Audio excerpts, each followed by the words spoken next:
Glory be to God's holy name. ஆகாய் தீர்க்கதரிசன புஸ்தகம் 2ஆம் அதிகாரம் 23ஆம் வசனத்தை வாசிப்போம். Let us turn to read book of Haggai chapter 2 and verse 23. சேனைகளின் கர்த்தர் சொல்லுகிறார், செயல்தியேலின் குமாரனாகிய செருபாபேல் என்னும் ஊழியக்காரனே, உன்னை நான் அந்நாளிலே சேர்த்துக்கொண்டு உன்னை முத்திரை மோதிரமாக வைப்பேன் என்று கர்த்தர் சொல்லுகிறார். நான் உன்னை தெரிந்து கொண்டேன் என்று சேனைகளின் கர்த்தர் உரைக்கிறார் என்று சொல் என்றார். In that day, saith the Lord of hosts, will I take thee, O Zerubbabel, my servant, the son of Shealtiel, saith the Lord, and I will make thee as a signet, for I have chosen thee, saith the Lord of hosts. கர்த்தருடைய பரிசுத்த நாமத்துக்கு மகிமை உண்டாவதாக. Glory be to God's holy name. ஒரு மனிதனோடு தேவன் நேரடியாக பேசுகிற ஒரு அனுபவத்தை நாம் இங்கே பார்க்கிறோம். Here we see an experience of God directly speaking to a man. அவன் ஒரு ஊழியக்காரன். He was a servant of God. அவன் தேவனுக்காக சேவை செய்யக்கூடிய ஒரு மனிதன். A man who served God. அவனை அவர் தெரிந்து கொண்டதாக அவர் சொல்லுகிறார். And he says, I have chosen you. அந்த வசனத்தின் துவக்கமும் சேனைகளின் கர்த்தர் என்று தொடங்குகிறது, முடிவும் சேனைகளின் கர்த்தர் என்று முடிகிறது. The beginning and the end of the verse is with the word Lord God of hosts. நாம் ஆராதிக்கிற தேவன் சேனைகளின் கர்த்தர். Our God whom we worship is the Lord of hosts. சேனைகளின் கர்த்தர் என்று சொல்லும் பொழுது உன்னுடைய யுத்தங்களை கொண்டு நீ பயப்பட வேண்டிய அவசியம் இல்லை. When we say the Lord of hosts, he is the one who fights our battle and we need not worry. ஏனென்றால் அவர் யுத்தத்தில் பராக்கிரமசாலி. Because he is mighty in battle. அப்படினால் வாழ்வின் எந்த ஒரு பகுதியிலே நீங்கள் யுத்தத்தை சந்தித்தாலும் அவர் ஒருவர் இருக்கிறார், அவருடைய நாமம் சேனைகளின் கர்த்தர் என்பது. Therefore, be it any aspect of your life you face the battle, do not worry about it, because the Lord of hosts is he who fights your battle. அவர் இந்த உலகத்தில் மாத்திரம் சேனைகளின் கர்த்தராக வெளிப்படுவதில்லை. He is not just the Lord of hosts only in this world. இப்பொழுது நீங்கள் பரலோகத்தில் போனாலும் ஒரு சத்தத்தை கேட்கலாம். And even when you go to heaven you can hear a voice. ஏசாயா 6ஆம் அதிகாரத்தை நாம் 3ஆம் வசனத்தை பார்க்கும் பொழுது When we look into Isaiah 6:3, பரலோகத்திலே ஒரு சத்தம் தொனித்துக் கொண்டே இருக்கிறது. there is a voice resounding in heaven. அது என்ன சத்தம்? What voice is that? சேராபீன்கள் கூப்பிடுகிற சத்தம். The voice of the seraphims. அவர்கள் கூப்பிடுகிற சத்தத்தின் வார்த்தை என்ன? And what was the word which they voiced?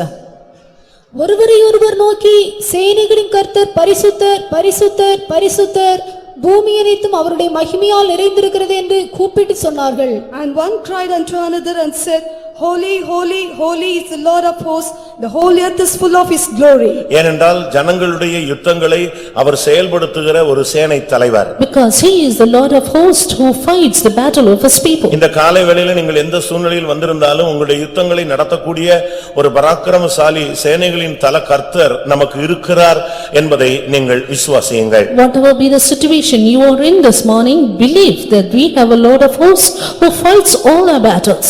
மனிதன் தன்னுடைய யுத்தத்தை நடத்தினால் சில நேரங்களிலே வெற்றி கிடைக்கும், பல நேரங்களில் தோல்விகள் கிடைக்கிறது. Man, when he wages war, at times he is successful, but many a times he is defeated.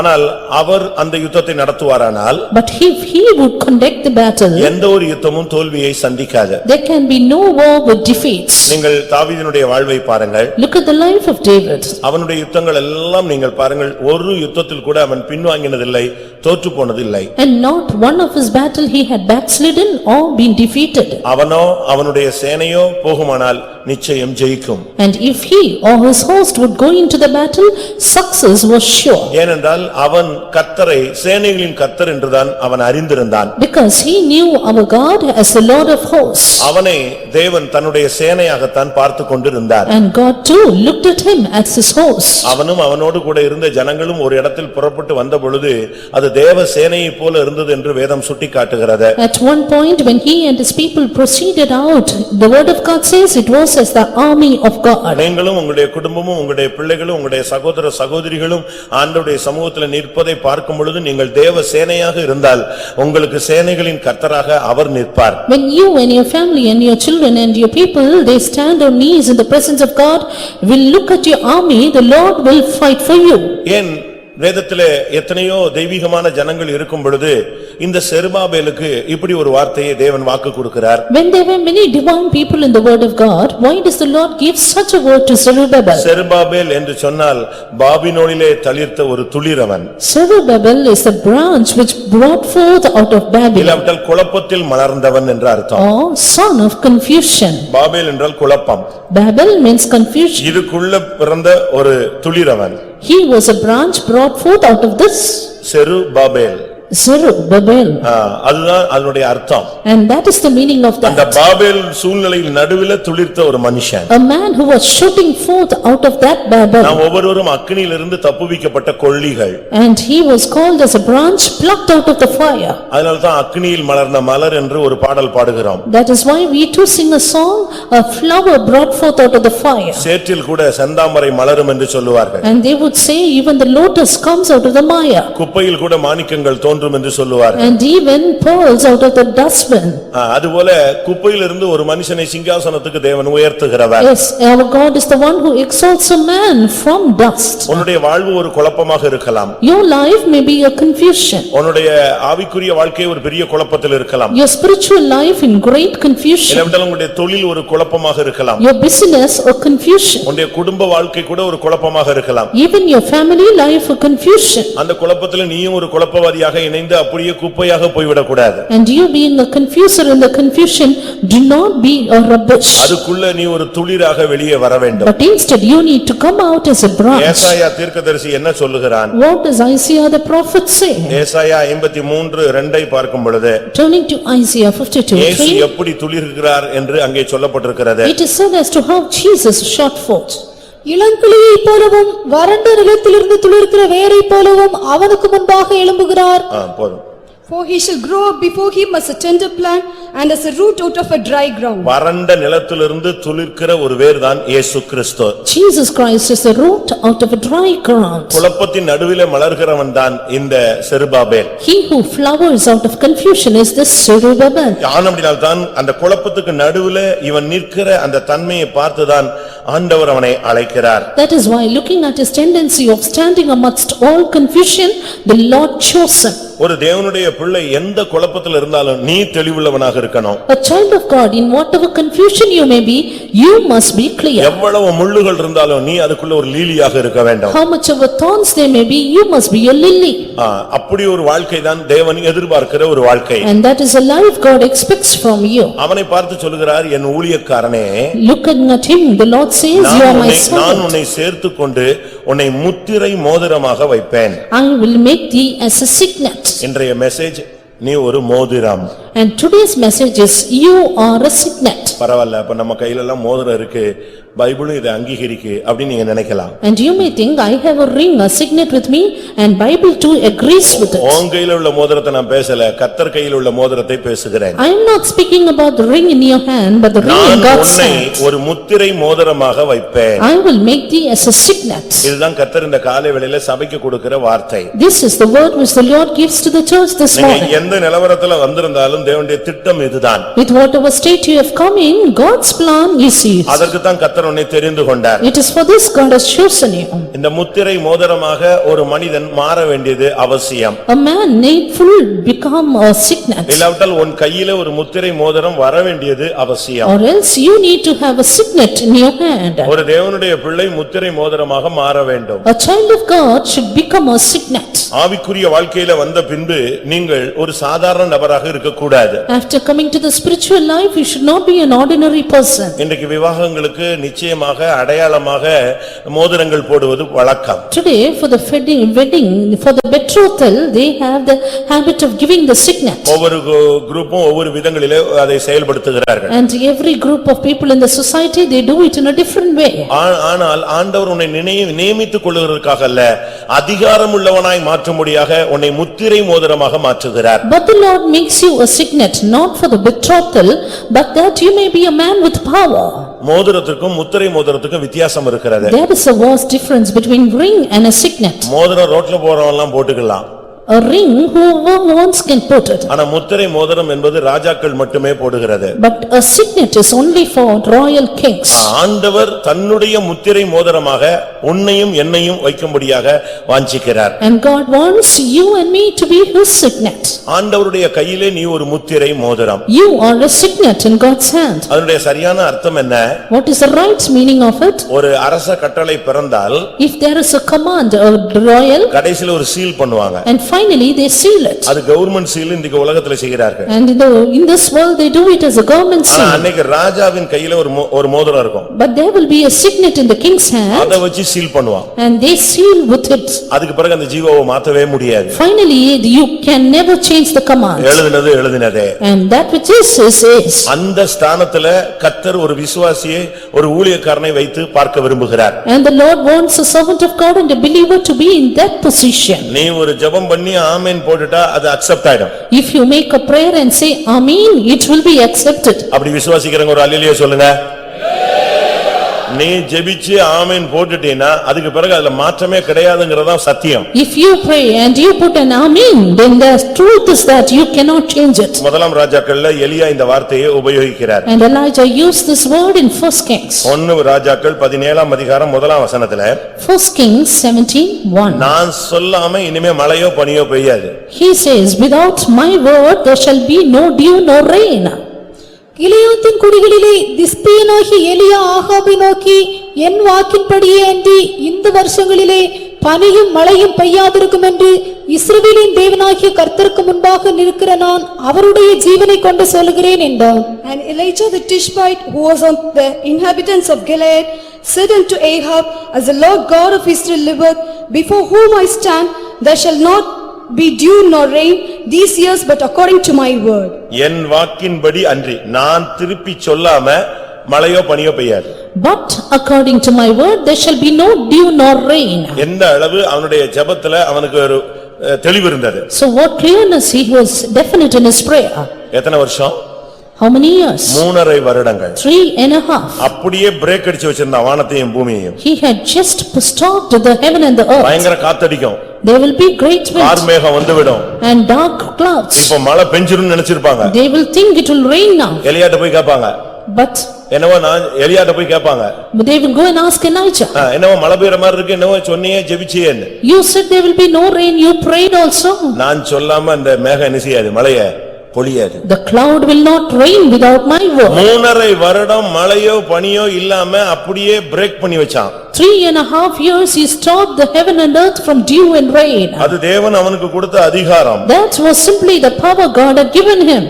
அப்பொழுது மாத்திரமல்ல, Not then only. அவன் திரும்ப உபத்திரவ காலத்துல இந்த பூமியிலே வருகிறான். And he is going to come back into the world during the tribulation. அப்பொழுதும் அவனுக்கு இதே அதிகாரம் கொடுக்கப்பட்டதாக வேதம் சுட்டிக்காட்டுகிறது. And the word of God points out that he is given the same authority then. வெளிப்படுத்தல் 11ஆம் அதிகாரம் 6ஆம் வசனம். Book of Revelation chapter 11 and verse 6.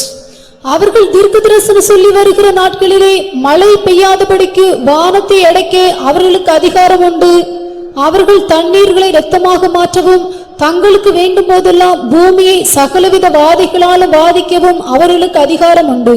These have power to shut heaven, that it rain not in the days of their prophecy, and have power over waters to turn them to blood, and to smite the earth with all plagues as often as they will. மழை பெய்யாதபடிக்கு வானத்தை அடைக்க, மழை பெய்யும்படியாக வானத்தை திறக்க அவர்களுக்கு தேவன் அதிகாரம் கொடுத்தார். Yes, the Lord gave them power to shut heaven that it may not rain, and to open heaven that it may rain. ஒரு ஊழியக்காரருக்கு விரோதமாக இன்னொரு மனிதன் எழும்பி விட்டானாம். Another man rose up against a servant of God. அது அவருக்கு தாங்க முடியல. And he could not bear with it. ஏனென்றால் ஒரு தனிப்பட்ட விதத்திலே அவன் எழும்பினால் பிரச்சனை இல்லை. Because if he would have been an individual man, it was of no problem. இவன் எழும்பி சொன்ன குற்றச்சாட்டு இவருடைய ஊழியத்தை விட்டு அவரை துரத்தக்கூடிய ஒரு குற்றச்சாட்டு. But the accusation that the other person gave was an accusation which would push him out of the ministry. அது ஒரு டிரான்ஸ்ஃபர் பண்ற ஒரு குற்றச்சாட்டா இருந்தா கூட மாறி போய் இன்னொரு இடத்துல ஊழியம் செய்யலாம். Had it been a blame just for a transfer, he could have gone to another place and ministered. ஆனா வந்த குற்றச்சாட்டு அப்படிப்பட்ட குற்றச்சாட்டு அல்ல. But this blame that fell upon him was not that. அடுத்த செகண்டே ஊழியத்தை விட்டு வெளியே அனுப்பக்கூடிய ஒரு குற்றச்சாட்டு. It was in such a way that he should be pushed out of the ministry on the same second. இதை அந்த பாதிக்கப்பட்ட ஊழியருக்கு தாங்க முடியல. And the servant of God could not bear with it. என்ன ஆண்டவரே, கடைசில அஸ்திவாரத்தை அசைச்சிட்டானே. And finally he shook my foundation itself. எத்தனையோ குற்றச்சாட்டுகள் சொன்னான். And he has given such a false அதுல blame. அநியாயமான பனிஷ்மென்ட்கள் நான் வாங்குறேன். And I have gotten all these false accusations. அத நான் சகிச்சுக்கிறேன். But I bear it. ஆனா இப்ப சொல்லி இருக்கிற குற்றச்சாட்டு என் ஊழியத்தை என்ன செய்யுது, வேரோடு புடுங்கிறதான குற்றச்சாட்டு. And this accusation is to uproot me from the ministry. இவனுக்காக ஜெபிக்கிறேன். I pray for this man. இவனுக்கு இனிமே டைம் கிடையாது, பூமியிலே டைம் கிடையாது. Hereafter he has no time on earth. இயேசுவின் நாமத்தில் நீர் அவனை எடுத்து அவனுடைய ஓட்டத்தை முடித்து விட வேண்டும். In the name of Jesus let him finish the race. அடுத்த நாள் அவர் படுக்கையில விழுந்து விட்டார். The next very day the man fell on bed. அவருக்காக ரெண்டு ஊழியர்கள் பயங்கரமாக ஜெபித்தார். அவங்களுக்கு விஷயம் தெரியாது. Two servants of God without knowing this matter they prayed for the man. ரெண்டு பெரிய பாஸ்டர்ஸ் பயங்கரமா ஜெபிச்சிட்டு இருந்தாங்க. Two big pastors they started praying for the man. அந்த நேரத்துல இந்த சகோதரர் அந்த ரூம் கடந்து போனார். It is then this brother went into the room. அப்ப அவங்க இவரையும் கூப்பிட்டாங்க. And they called that man. தம்பி நீ வா நம்ம ஜெபிக்கலாம். You also come brother, we'll pray for this person. ஏன்னா இவர் gifted person. And because this brother was gifted. அதனால இவரும் ஜெபிச்சா சுகமாயிடும்னு அவரை கூப்பிட்டாங்க. And they called him saying if he would pray this man would be healed. அவர் வந்தாரா? He came. வந்து பார்த்துட்டு சொன்னாரா? He said, யாருக்கு ஜெபிக்கணும்? for whom should I pray? இந்த பாரு நம்ம சகோதரன் வியாதியில இருக்கான். This brother is sick.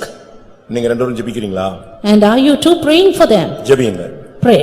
Application போட்டது நான். It is I who put in the application. கதை முடியணும்னு அப்ளிகேஷன் போட்டவன் நான். It is I who gave the application to stop this man. உங்க ரெண்டு பேர் பிரேயர்ல சாதிக்க முடிஞ்சா திருப்பி உன் உயிரை கொண்டு வந்துருன்னு சொல்லிட்டு. If you can achieve it by your prayers, try to bring his life back. அவன் என்ன செஞ்சான்னு எனக்கு தெரியும். Whatever may happen, what happened, I know it. Application நான் போட்டிருக்கேன். அப்ளிகேஷனை ரிஜெக்ட் பண்ண முடிஞ்சா ரெண்டு பேரும் பரலோகத்துல ரிஜெக்ட் பண்ணி பாருங்க. I have sent the application to heaven. If you can reject it, then try to do it. என்ன நடந்தது? What happened? அப்படிலாம் பேசக்கூடாதுன்னு அவரை கூப்பிட்டு முழங்கால் போட வச்சு ஜெபிக்க வச்சாங்க. Those pastors said you should not speak like that and made him to pray. ஆனா ஒண்ணும் நடக்கல. But nothing worked out. அப்ப அந்த ரெண்டு ஊழியக்காரங்களை இவரை கடிந்து கொண்டு நீதான் இவன் சிக்கா உன் ஜெபத்திலான சிக்கானா அதனால நீயே கொண்டு போய் ஜெபம் பண்ணு உன் ஃபீத்தம் கொண்டு போனாங்க. Therefore these two pastors they said he was made sick because of you. Therefore take this man. கொண்டு வர்றேன் ஆனா அப்ளிகேஷன் போட்டதுல மாற்றமே கிடையாது. I will do that but there is no change in my application. எதுக்கு இத சொல்றேன்? Why do I say this? அவர் செத்தே போயிட்டார் அந்த ஊழியக்காரன். அதோட முடிஞ்சது அவன் கதை. Finally he died.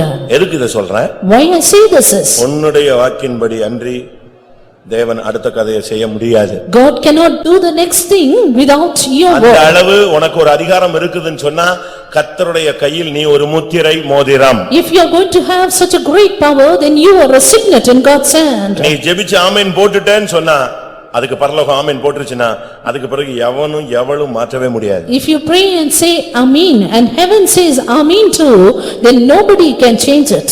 இப்படி 21 பேரை கொன்றேன் என்று ஒரு ஆள் சொன்னார். And another man said he killed 21. இதே ஆள் பாஸ்டர் கேசி வர்கீஸ் தான் நான் இப்ப சொன்ன ஆள். This same pastor Casey Verghese said he killed 21 like that. அதுக்கு பிறகுதான் என்னுடைய gift எல்லாம் ஓரங்கட்டி சாகடிக்க கூடாது ஊழியம் செய்யணும்னு முடிவுக்கு வந்தேன்னு சொன்னார். It is after that I set aside my gift saying I should not kill anyone and I should do my நீ ministry. தேவனுடைய கையில் ஒரு முத்திரை மோதிரமாய் இருக்கும் வரை உன் ஜெபத்துக்கு ஆமென் விழுந்துகிட்டே இருக்கும். Until you are a signet in God's hand, there will be amen made to your prayers. இதுதான் தேவன் செய்யற தேவன் ஒரு சாதாரண மனிதர்கள் துரோகிகளுக்கு இல்லாவிட்டால் துரோகிகளாகிய மனிதர்களுக்கு அவர் கொடுக்கிற வரம். This is the gift that God gives to a man who is treacherous. ஆனால் நீ குழப்பத்தின் நடுவிலே நீ துளிர்த்து வர வேண்டும். But amidst all confusion you need to sprout out. நீ யார் கையில் இருக்கிறாய்? In whose hand are you? அதை உனக்கு கொடுக்கப்பட்ட அதிகாரத்தை நீ எப்படி உபயோகிக்கிறாய்? How do you make use of the power given unto you? இந்த மோதிரம் இருந்தா உனக்கு ஒரு அதிகாரம். If you have the signet you have the authority. இந்த மோதிரம் இருந்தால் நீ ஒரு வல்லமை உள்ளவன். Have you the signet you have power. இந்த மோதிரம் இருந்தா உன் வேண்டுதல்களுக்கு அருள் செய்யப்படும். You have the signet your petitions will be granted. இந்த செருபாபேலுக்கு முன்னாக ஒரு வல்லமை நிக்க முடியாது. And no power could stand before Zerubbabel. ஒரு உலகத்தின் ராஜாவினுடைய முத்திரை மோதிரம் அல்ல. This is not the signet of a worldly king. இவன் தேவனுடைய கையில் உள்ள ஒரு முத்திரை மோதிரம். He was a signet in God's hand. இந்த காலை வேளையிலே நீங்கள் தேவனுடைய வார்த்தையை நீங்கள் கவனியுங்கள் விசுவாசியுங்கள் அதை பயிற்சியுங்கள். In this morning you hear the word of God attentively, believe it and practice it. தேவனுடைய வார்த்தையை நீங்கள் விசுவாசிக்கிறது பெரிதல்ல அதை நீங்கள் பயிற்சிவிக்க வேண்டும். Believing the word of God is not that great, but you have to practice it. ஒருவேளை உலகத்துல உனக்கு எந்த தகுதியும் மேன்மையும் மரியாதைகளும் இல்லாமல் இருக்கலாம். ஆனா தேவனுடைய பார்வையில் அவர் உன்னை பார்த்து பேசும் பொழுது நான் உன்னை என் மகனே மகளே நான் உன்னை முத்திரை மோதிரமாக வைத்திருக்கிறேன் சொல்லுவார். Maybe you are not a man to be regarded or qualified in this world, but God looks at you and says, son or daughter, you are a signet in my hand. நீ ஒரு முத்திரை மோதிரமாய் இருந்து இருந்து அந்த அபிஷேகத்தோட நீ போனீனா உனக்கு முன்னால ஒரு பெரிய பர்வதம் இருக்கிற மாதிரி இருக்கும். ஆனா கொஞ்ச நேரத்துல அது இருக்காது, சமபூமியா மாறும். Being a signet, if you would proceed with an anointing, great mountains may be before you, but it will become a plain. சகரியா 4ஆம் அதிகாரம் 7ஆம் வசனத்தை பார்க்கும் பொழுது Looking at Zechariah 4:7. இங்கே அவனுக்கு சொல்லப்பட்ட வார்த்தையை பாருங்கள். Here look at the word given him.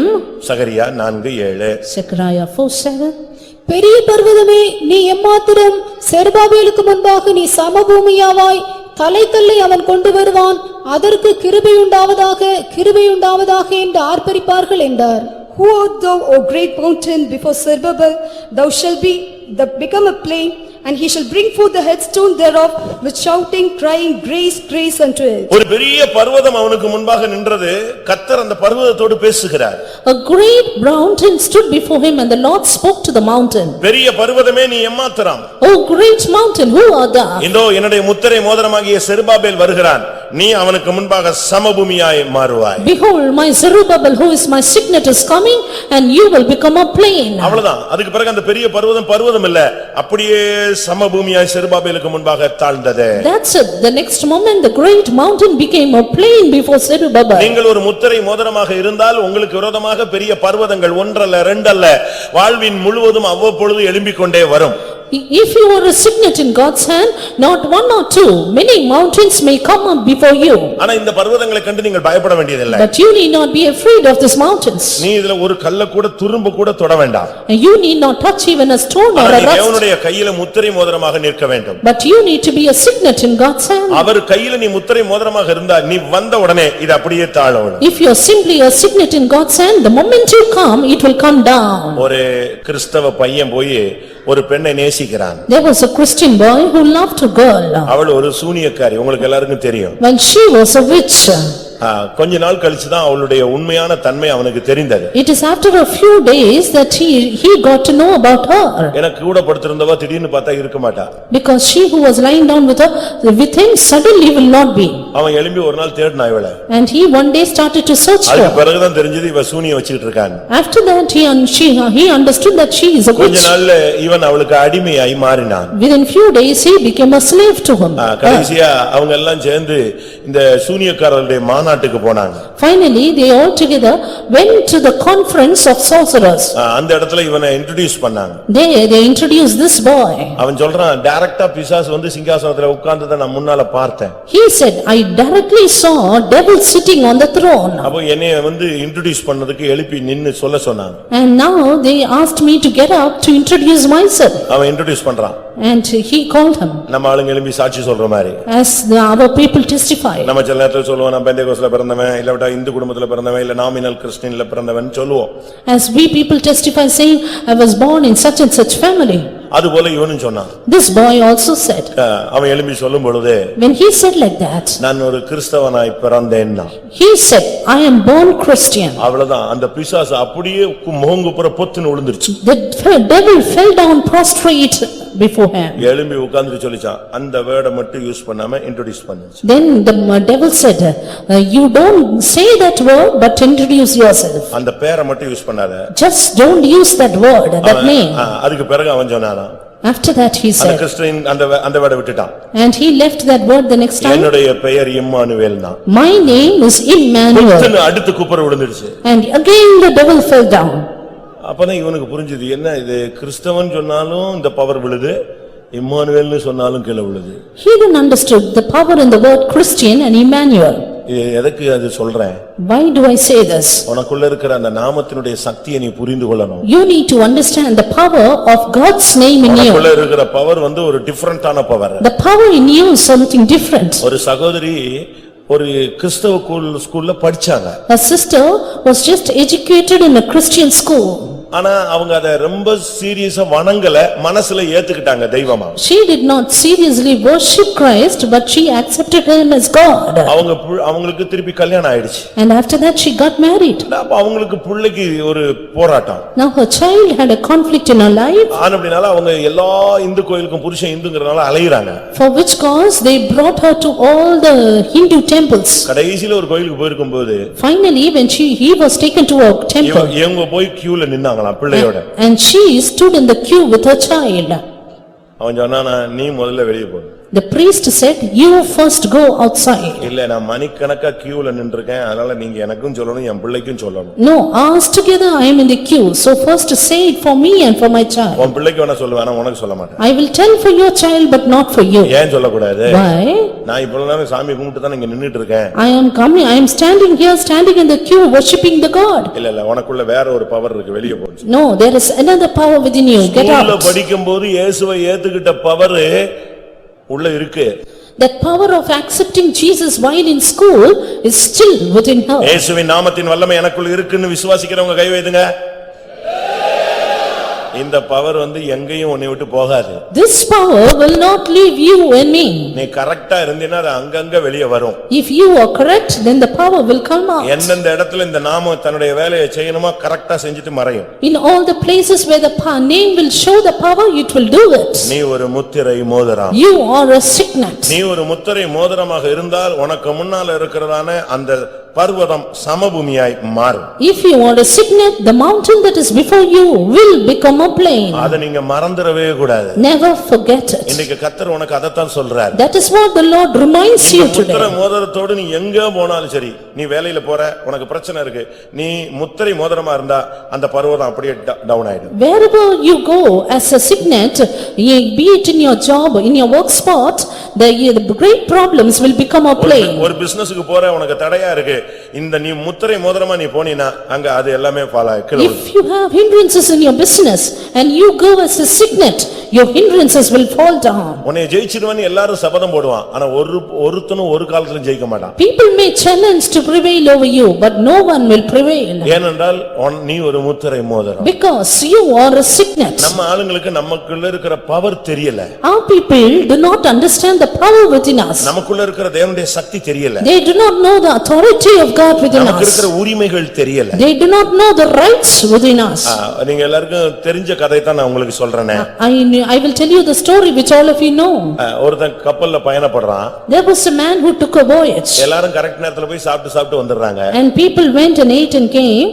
இவன் மட்டும் சோர்ந்து போய் உட்கார்ந்து இருக்கான். But this man was faint-hearted. அப்போ ஒருத்தர் கேக்குறாரு, தம்பி நீ காலையிலயும் சாப்பிடல, மத்தியானமும் சாப்பிடல, இப்பவும் நீ சாப்பாட்டுக்கு வரலையே, ஏன் வரல? And then one man came and asked him, "In the morning you did not have the breakfast, nor the lunch, nor the dinner, why?"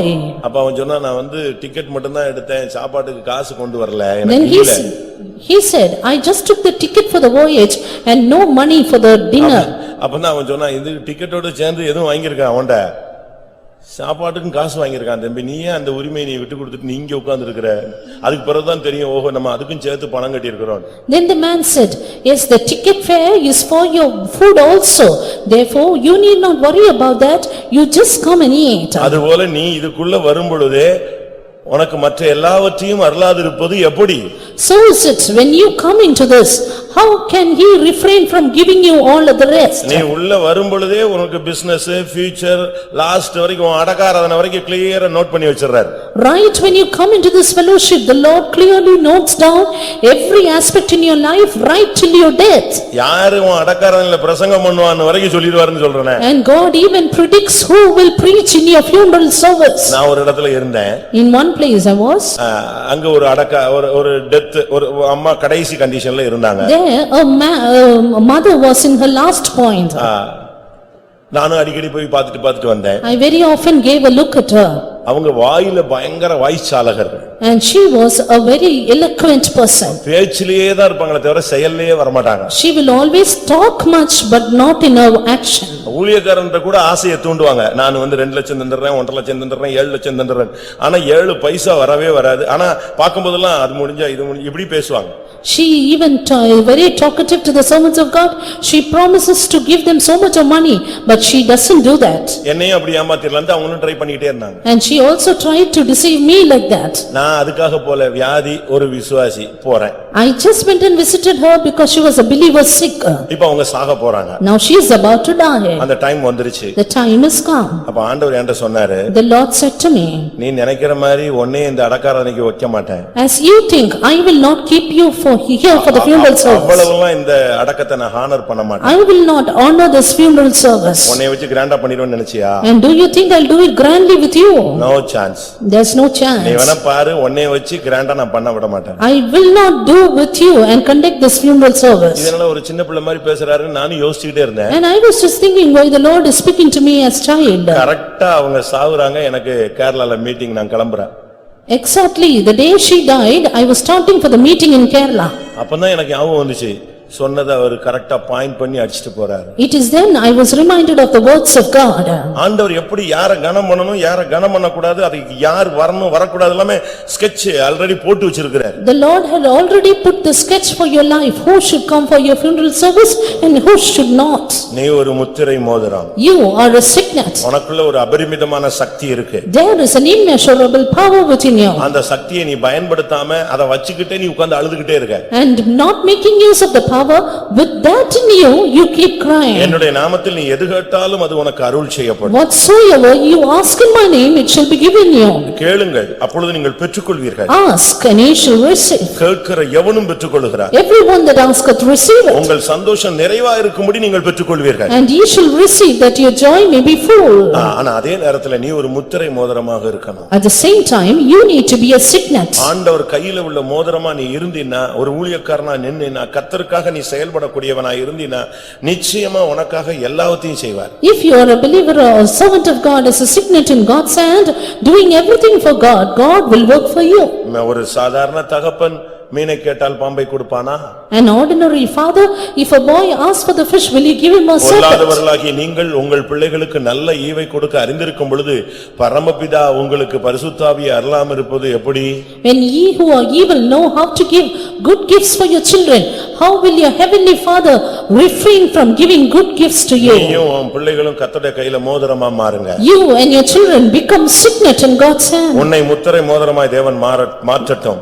Let God make you a signet. ஆண்டவர் கையில ஒரு மோதிரமாய் மாறும் பொழுது பர்வதங்கள் கீழ்ப்படியும். When you become a signet in God's hand, mountains will become plain. ஆதியாகமம் 41:42 வசனத்திலே யோசேப்பின் கையிலே பார்வோன் முத்திரை மோதிரத்தை கொடுத்தான். Turning to Genesis 41:42, we see Pharaoh gave the signet into the hand of Joseph. பார்வோன் கையில் இருந்த முத்திரை மோதிரம் யோசேப்பின் கையிலே போடப்பட்டது. The ring that was in Pharaoh's hand was given to Joseph.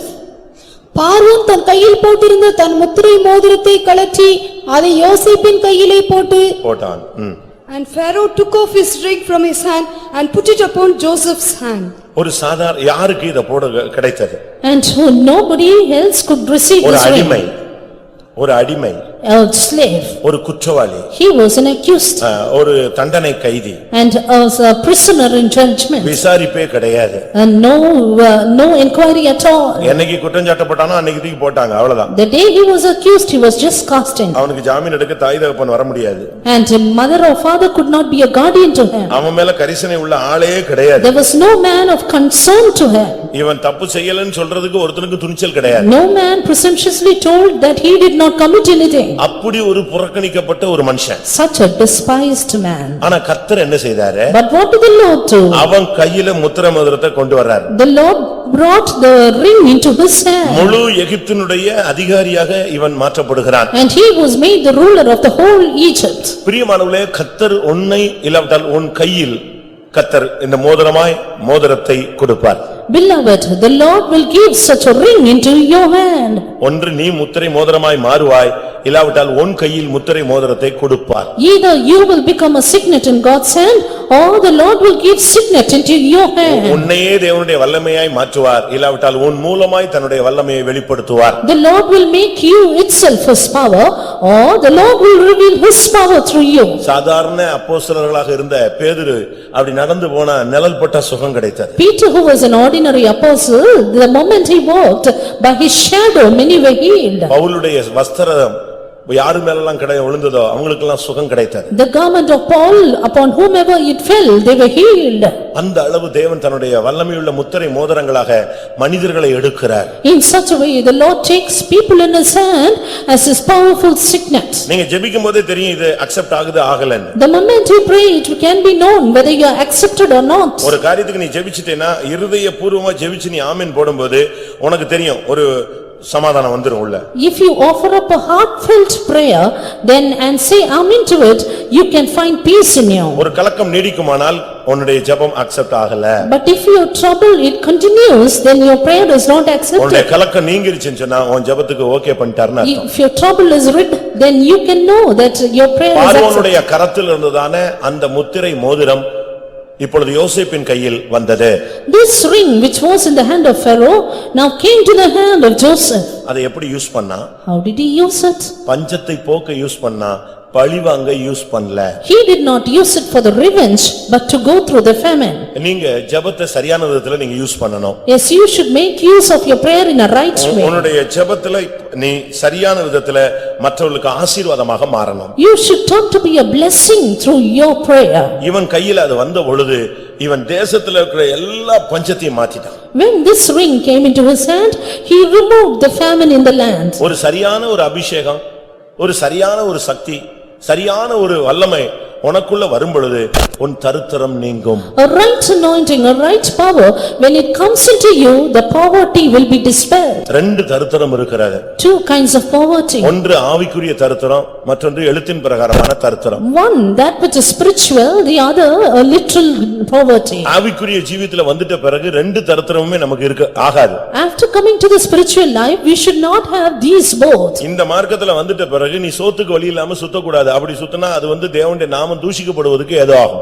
After coming into this life, you should not literally roam about begging, and that will be for the blasphemy of God's name. ஏன்னா Bible சொல்லுகிறது கர்த்தரை தேடுகிறவர்களுக்கு ஒரு நன்மையும் குறைவுபடாது. Because the word of God says, they that seek the Lord shall not want any good thing. கர்த்தரை நம்புகிறவனோ செழிப்பான்னு சொல்லியிருக்கு. They who trust in the Lord shall be made fat. நீ கடன் வாங்காதிருப்பாய், கடன் கொடுப்பாய்ன்னு சொல்லியிருக்கு. Thou shalt buy, thou shalt lend and not borrow. எவ்வளவு சாபமா இருந்தாயோ அவ்வளவு ஆசீர்வாதமாய் மாறுவாய் என்று வேதம் சொல்லுகிறது. And the word of God says, so much you are a curse, you will turn to be a blessing. அப்படியானால் வேதத்தின் அடிப்படையில் பார்க்கும் பொழுது எழுத்தின் பிரியான தரித்திரம் ஒத்துப்போகாது. Then on the basis of the word of God, literal poverty also doesn't match. அதே நேரத்துல விசுவாச ஜீவியத்திலும் நம்ம தரித்திரராய் இருக்க கூடாது. At the same time, we should not poor, we should not be poor பரிசுத்தத்திலும் in நாம் faith. தரித்திரராய் இருக்க கூடாது. We should not be poor in holiness. அன்பிலும் தரித்திரராய் இருக்க கூடாது. We should not be poor in love. விசுவாசத்துல தரித்திரம் சொன்னா நீ தடுமாறி விடுகிறாய். Poor in faith, then you stumble. பரிசுத்தத்துல இப்ப தரித்திரம் என்று சொன்னால் பாவியாகி விடுகிறாய். Poor in holiness, then you become a sinner.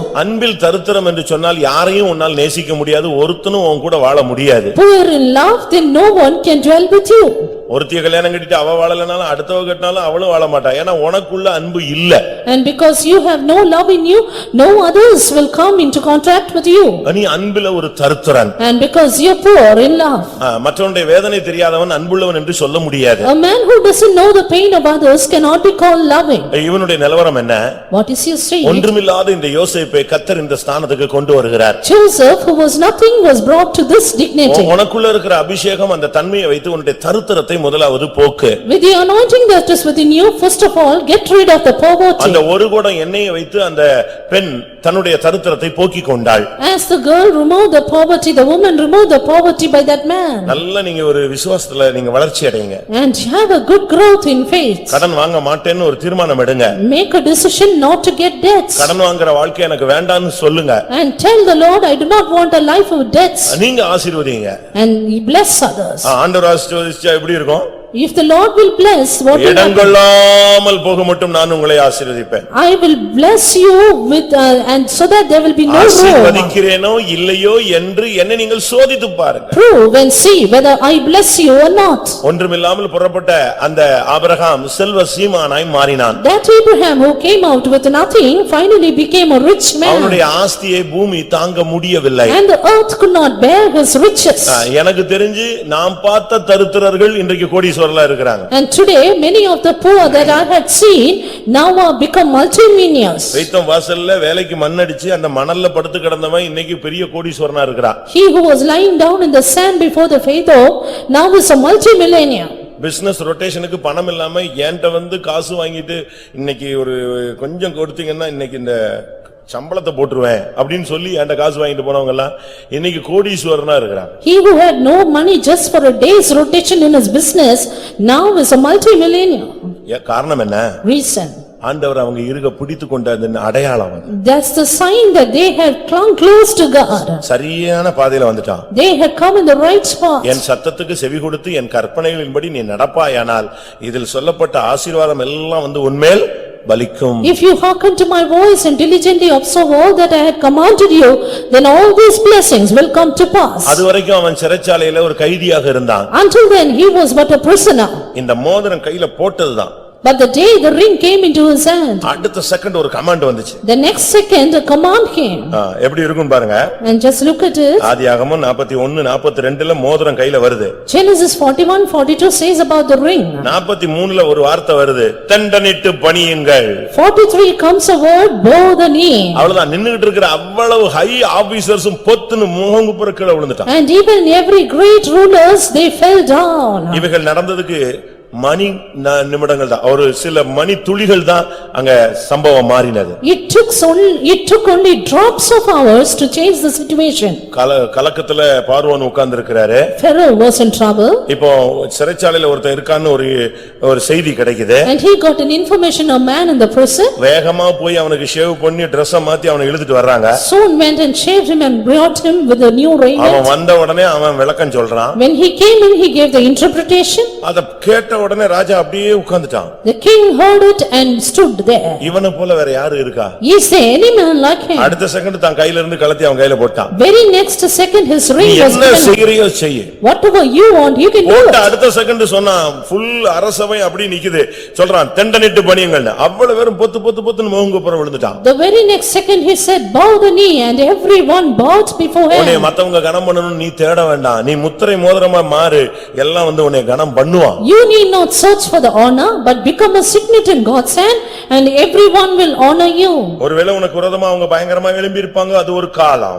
Maybe there is a time in which people may rise up against you. வேதம் என்ன சொல்லுகிறது? But what does the word of God say? உன்னை ஒடுக்கினவர்கள் பிள்ளைகள் உன் முன்னாக வந்து பணிந்து உன் காலடியிலே குனிந்து உன்னை கர்த்தருடைய நகரம் என்று சொல்லுவார்கள். The children of those who afflicted you will come down and fall at your feet and call you the city of the Lord. ஏசாயா 60:14ல இந்த வார்த்தை இருக்கிறது. This word we see in Isaiah 60:14. ஒரு தேவனுடைய பிள்ளை என்று சொல்லுகிறவன் முத்திரை மோதிரமாய் மாறினால் அவனுக்கு விரோதமான சக்திகள் எல்லாம் முகங்குப்புற கீழ விழும்.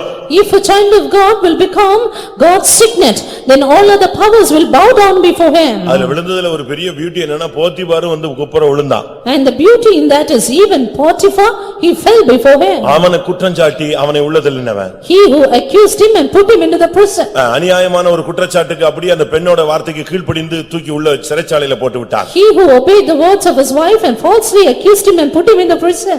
எப்படி இருக்கும்னு யோசிச்சு பாருங்க. Just look at it how it will be. அவன் கண்ணுக்கு முன்னாலேயே இவன் ராஜாவா மேல வர்றான். Right before his eyes Joseph became a உன் king. சத்துருக்களுக்கு முன்பாகவே நீ உயர்த்தப்படுவாய். You will be exalted before your enemies. ஆனால் நீ ஒரு முத்திரை மோதிரமாக இருக்கணும். But you need to be a signet. எப்படி இவனுக்குள்ள இந்த அனுபவம் வந்தது? How did he get this experience? தேவன் கொடுத்த ஒரு gift யூஸ் பண்ணிக்கிட்டே வந்தான். He just made use of the gift God had given him. அப்பதான் அவன் முத்திரை மோதிரமாய் அவன் கையில வருகிறது. Only then the ring came into his hand. உங்க ஒவ்வொருவருக்கும் கர்த்தர் gift கொடுத்திருக்கிறார். Yes, the Lord has given gifts for everyone. என்ன gift? What gift? பரிசுத்த ஆவி பெற்றவங்களுக்கு எல்லாம் ஒரு gift இருக்கு. There's a gift for every spirit baptized one. கொரிந்தியர்ல சொல்லி இருக்கிறது. In Corinthians it is அந்த said. ஆவியினாலே விசுவாசம்.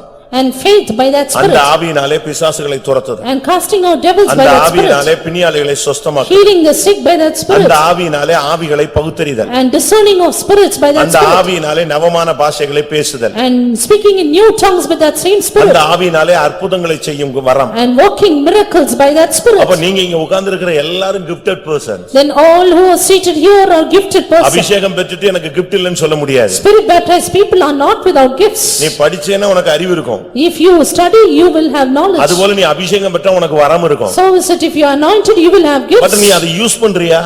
Are you using it? அந்த ஒரு தாலந்து வாங்குனவன் புதைச்சு வச்ச மாதிரி நம்மள அநேகர் புதைச்சு வச்சிட்டோம். 5 வாங்குனவனும் புதைச்சிட்டான். அதான் கேவலமானது. Many of us are hiding it as the man with that one talent. ஒரு தாலந்து வாங்குனவன் தான் புதைச்சு வச்சான்னு பைபிள்ல சொல்லி இருக்கு. ஆனா நம்ம சபையில 5 வாங்குனவன் 2 வாங்குனவனும் புதைச்சு வச்சிட்டு தான் உட்கார்ந்திருக்கான். The Bible says the man with one talent hid his talent, but here in our church even the people with 5 talents have hid it.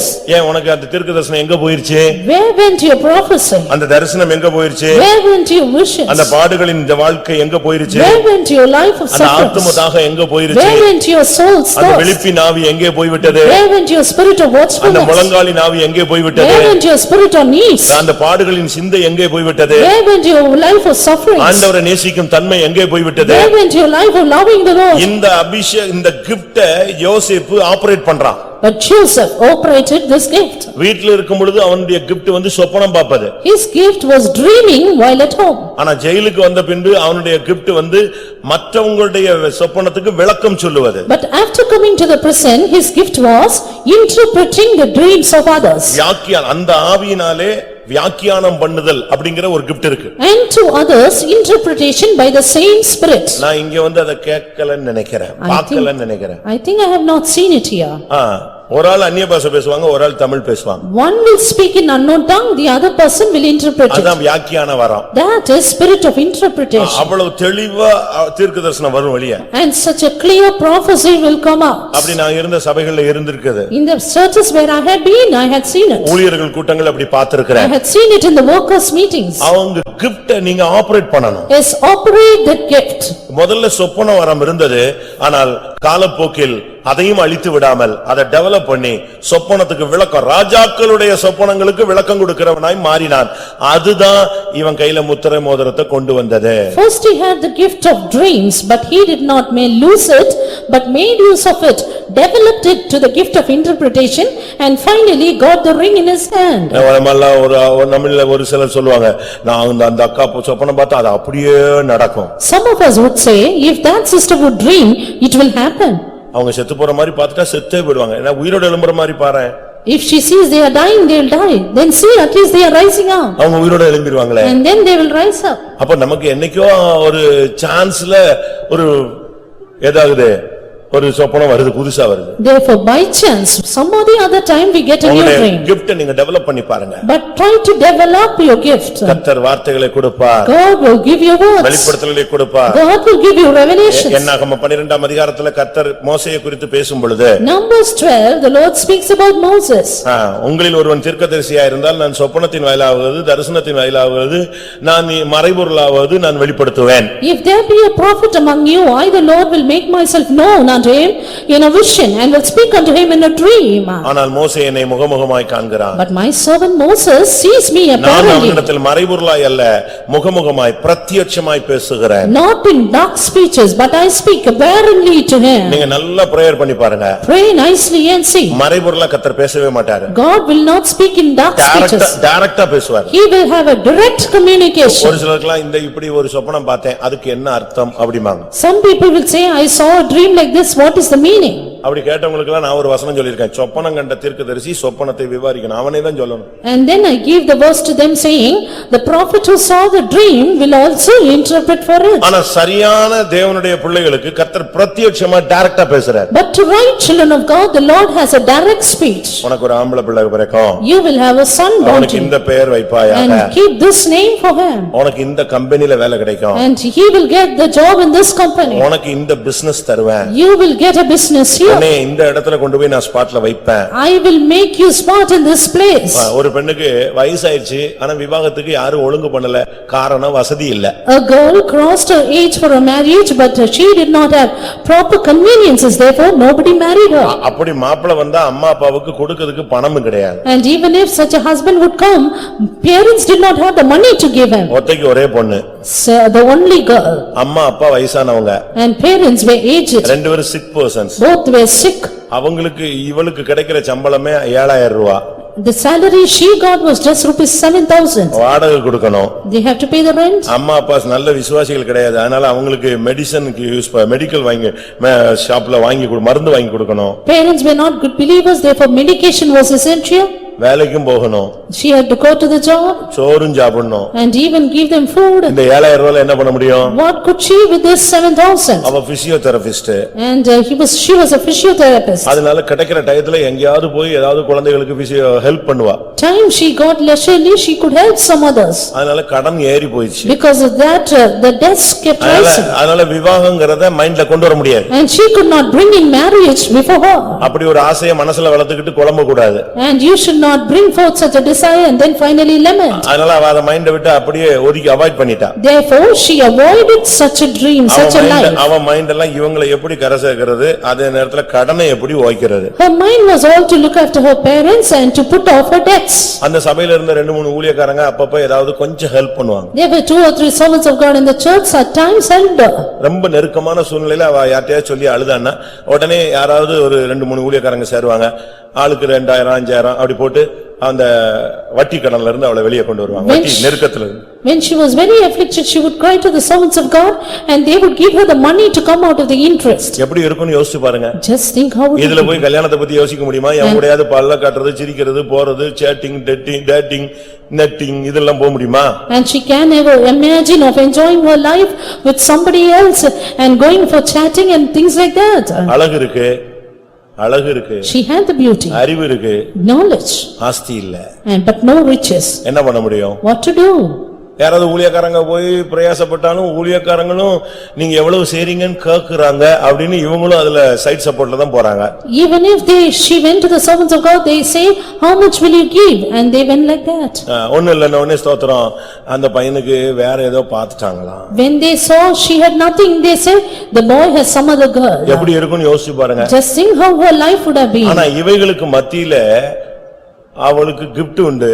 நல்லா ஜெபம் பண்ணுவா, திருக்கசனம் சொல்லுவா, தான் வீட்டுல உட்கார்ந்து ஜெபிச்சு இன்னொரு 2 பிள்ளைங்க உட்கார்ந்து ஜெபம் பண்ணுவாங்க, ஒன்னு திருக்கசனம் சொல்லிக்கும்.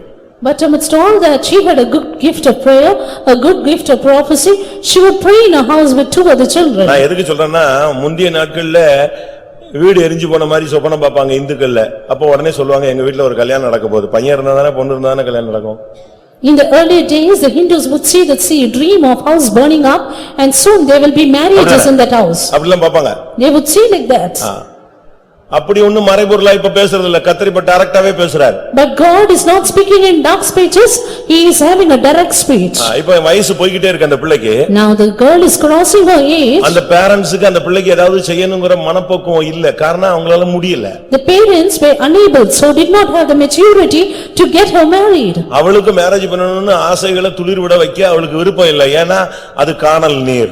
And she too, because her life of marriage was a mirage for her, she did not grow up that desire. ஆனா இவளை அழைத்தவர் பரம தகப்பன் அவ மேல ஒரு கரிசனையோடு இருந்தாரு. But the heavenly Father who called her had a great concern. ஆண்டவருக்கு அவளை ஒரு டாப்ல கொண்டு வரணும், அவ தன்னுடைய பிள்ளைங்கிறது மைண்ட்ல இருந்துச்சு. God had in his mind that she was his child and she should be brought to the top. ஒரு நாள் ஒரு தரிசனம். One day a vision. ஃபாரின்ல இருந்து ஒரு பையன் வர்றான். That a boy from the foreign country is coming. இவ கடன் எல்லாம் அடைக்கிற மாதிரி. And he is stopping all her debts. இன்னொரு நாள் பஸ்ல போகும்போது அப்படி கண்ணசந்தபோது ஒரு தரிசனம். Yet another day while she was in a bus, she saw a vision. இவளுக்கு கல்யாணம் நடக்குது, மத்தியான சாப்பாடு அங்க மெனு குடுக்குறாங்க, பயங்கரமா நடக்குது. அப்படி ஒரு அந்த சாப்பாடோட மெனு இவ கையில குடுக்குறாங்க. And she is getting married and the menu of a feast is given to her hand.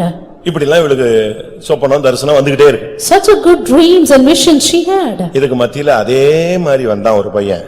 Amidst all that, there came a same boy.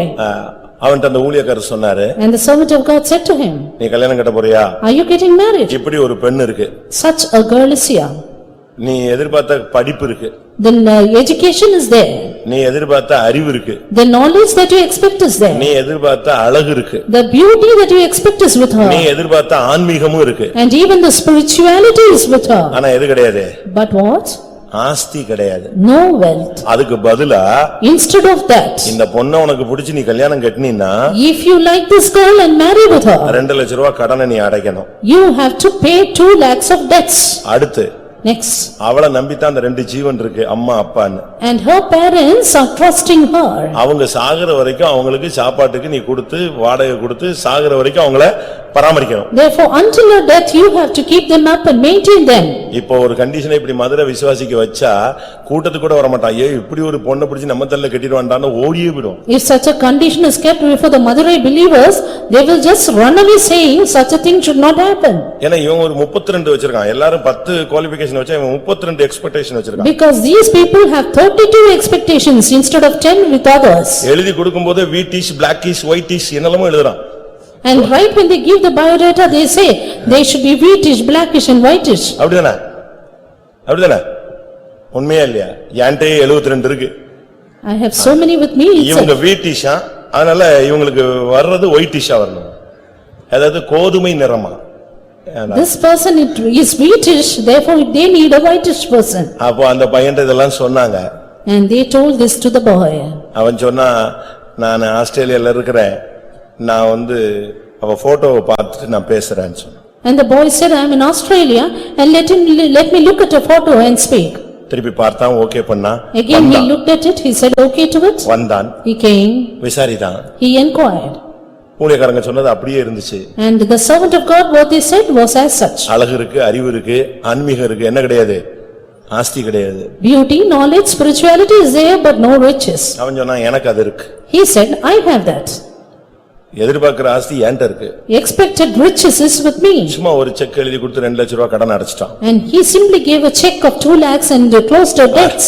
அடுத்த மாசம் மேரேஜ் நடந்துச்சு. The next month marriage went on. சாப்பாடும் அவன் தான் செலவழிக்கணும். And even he paid for the feasting. இங்க வட்டிக்கு வாங்கி செலவழிக்கிறதுக்கு இங்க சக்தி கிடையாது. And now she did not have to manage the interest also. பெருமைக்காக செலவழிச்சிட்டு திருப்பி நான் செஞ்சேன்னு வட்டி கட்டிட்டு சாகற வரைக்கும் இந்த அம்மா அப்பா கிடக்குறாங்களே, அந்த பொழப்பெல்லாம் அங்க பெந்தகோஸ்துக்கு ஆகாது.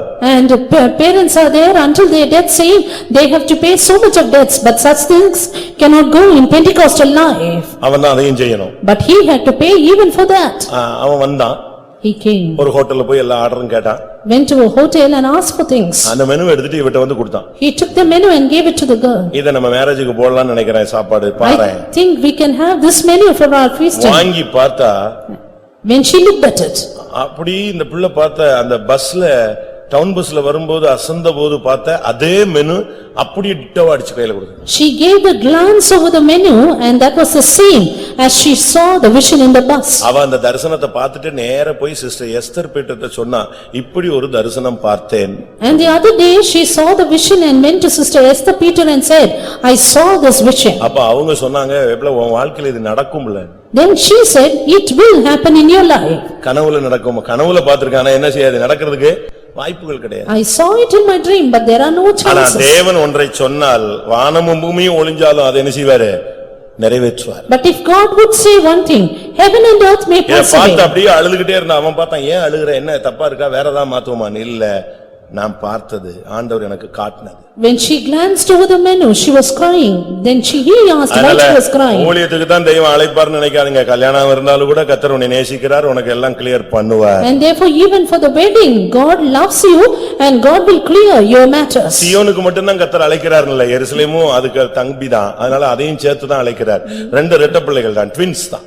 Not just that God calls and loves Zion alone, God even loves Jerusalem because both are twins. ரெண்டுமே ட்வின்ஸ் தான். Both are twins. இது இல்லாம அது பூரணமாகாது, அது இல்லாம இது பூரணமாகாது. This cannot be perfected without that and that cannot be without this. உன்னத பாட்டுல ஒரு கேள்வி இருக்கிறது, சூலமித்தியில் நீங்கள் என்னத்தை காண்கிறீர்கள்? There's a question in Song of Solomon which says, what do you see in the Shulamite? அவளில் நான் 2 சேனைகளை காண்கிறேன். I see 2 armies with அது என்ன her. 2 சேனை? What are the 2 armies? அதுதான் சியோன், அதுதான் எருசலேம். That is Zion, that is Jerusalem. உன்னத பாட்டு 6 கடைசியில இது இருக்கிறது. Song of Songs 6, the last verse. சூலமித்தியில் நீங்கள் வாசிங்க.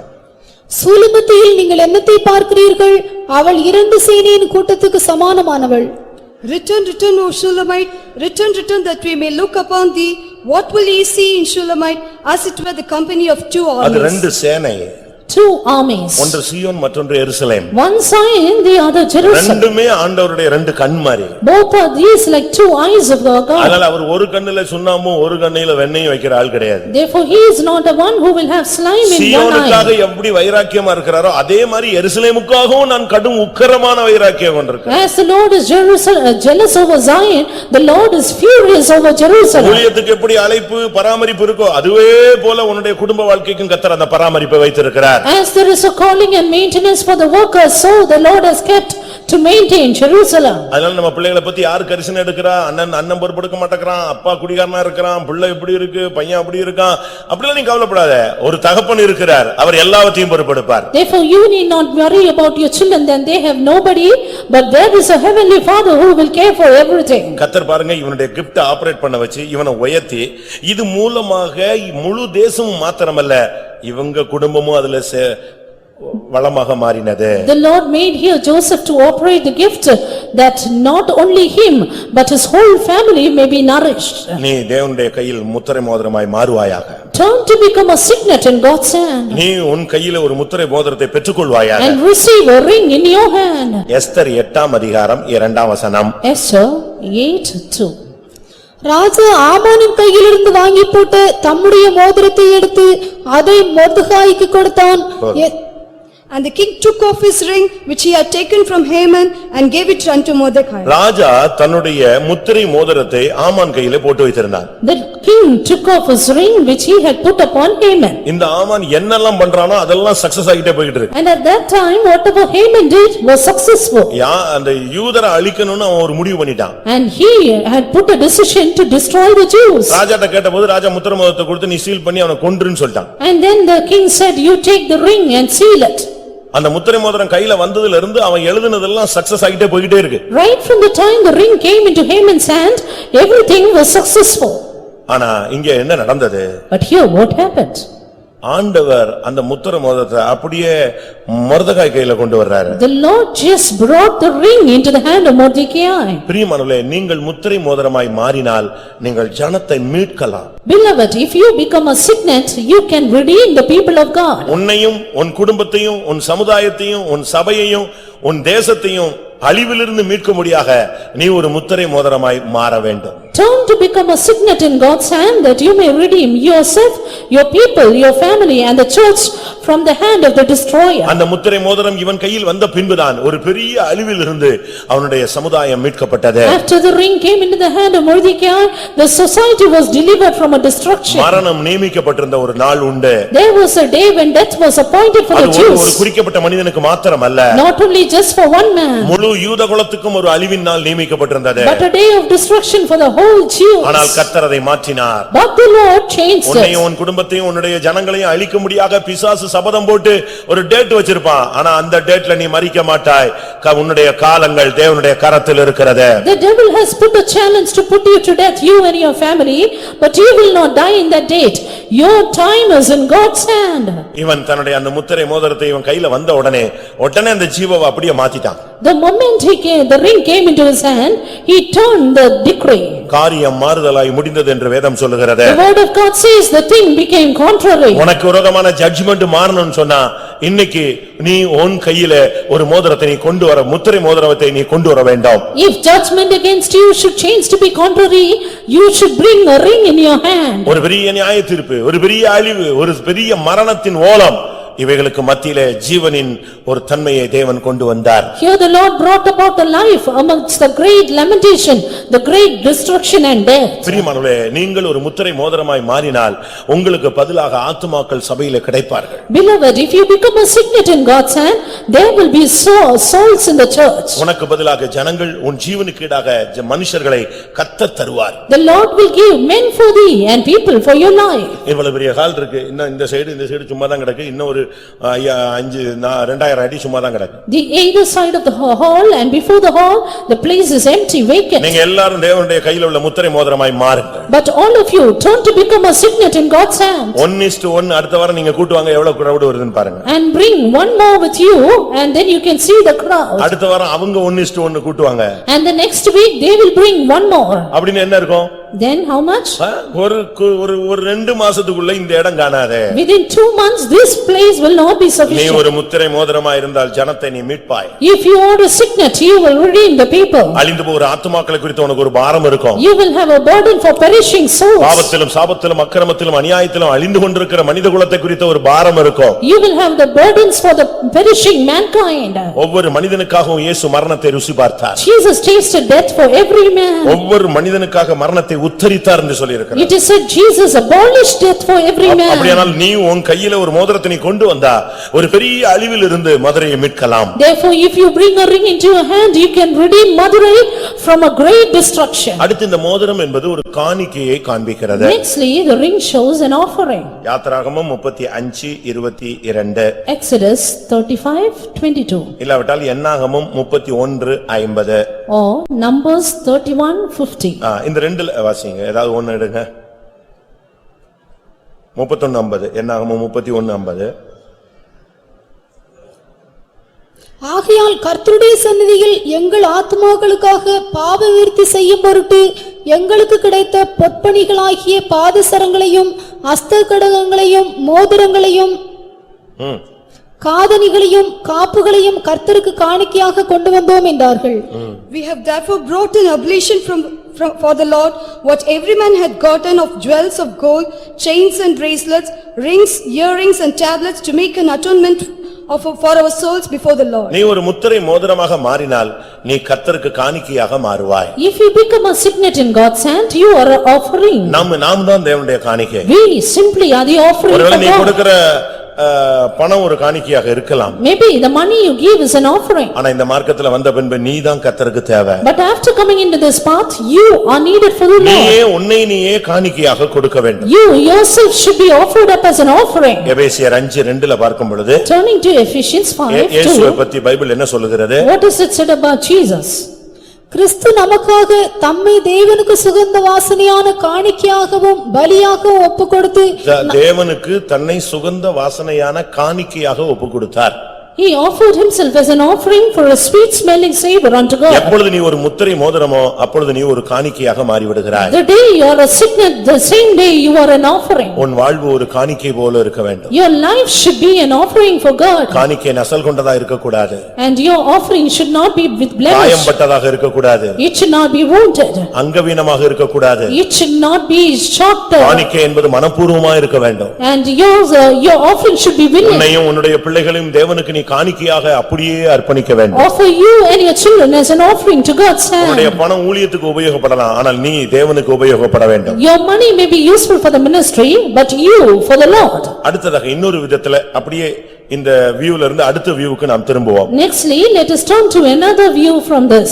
இந்த மோதிரமா மாறியும் தடுமாறினவர்களை பத்தி பைபிள் சொல்லுகிறது. In the word of God it is said about people who became the signet and then stumbled. Zerubbabel ஒரு முத்திரை மோதிரம். Zerubbabel was a signet. பர்வதங்கள் சமபூமியாக மாறும். Mountains will become plain. யோசேப்பு ஒரு முத்திரை மோதிரத்தை கையில் பெற்றுக்கொண்டான். Joseph had the ring in his hand. பஞ்சங்கள் தரித்திரங்கள் மாறினது. Famine and poverty was dispelled. அவனுடைய வரம் அனல் மூட்டப்பட்டது. And his gift was stirred up. ஒரு அடிமையின் கையிலே ஒரு வாயில் காப்பவனுடைய கையிலே மொர்தெகாயின் கையில் முத்திரை மோதிரம் கிடைத்தது. The ring was in the hand of Mordecai who was a slave. ஜனத்தை மீட்க அதை உபயோகப்படுத்தினான். And he made use of it to redeem the people. நாம் ஒவ்வொருவரும் காணிக்கைகளாக மாற வேண்டும். We all should change to become an offering.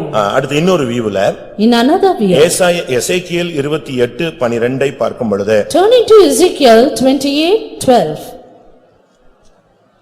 Ezekiel 28:12 Ezekiel 28:12.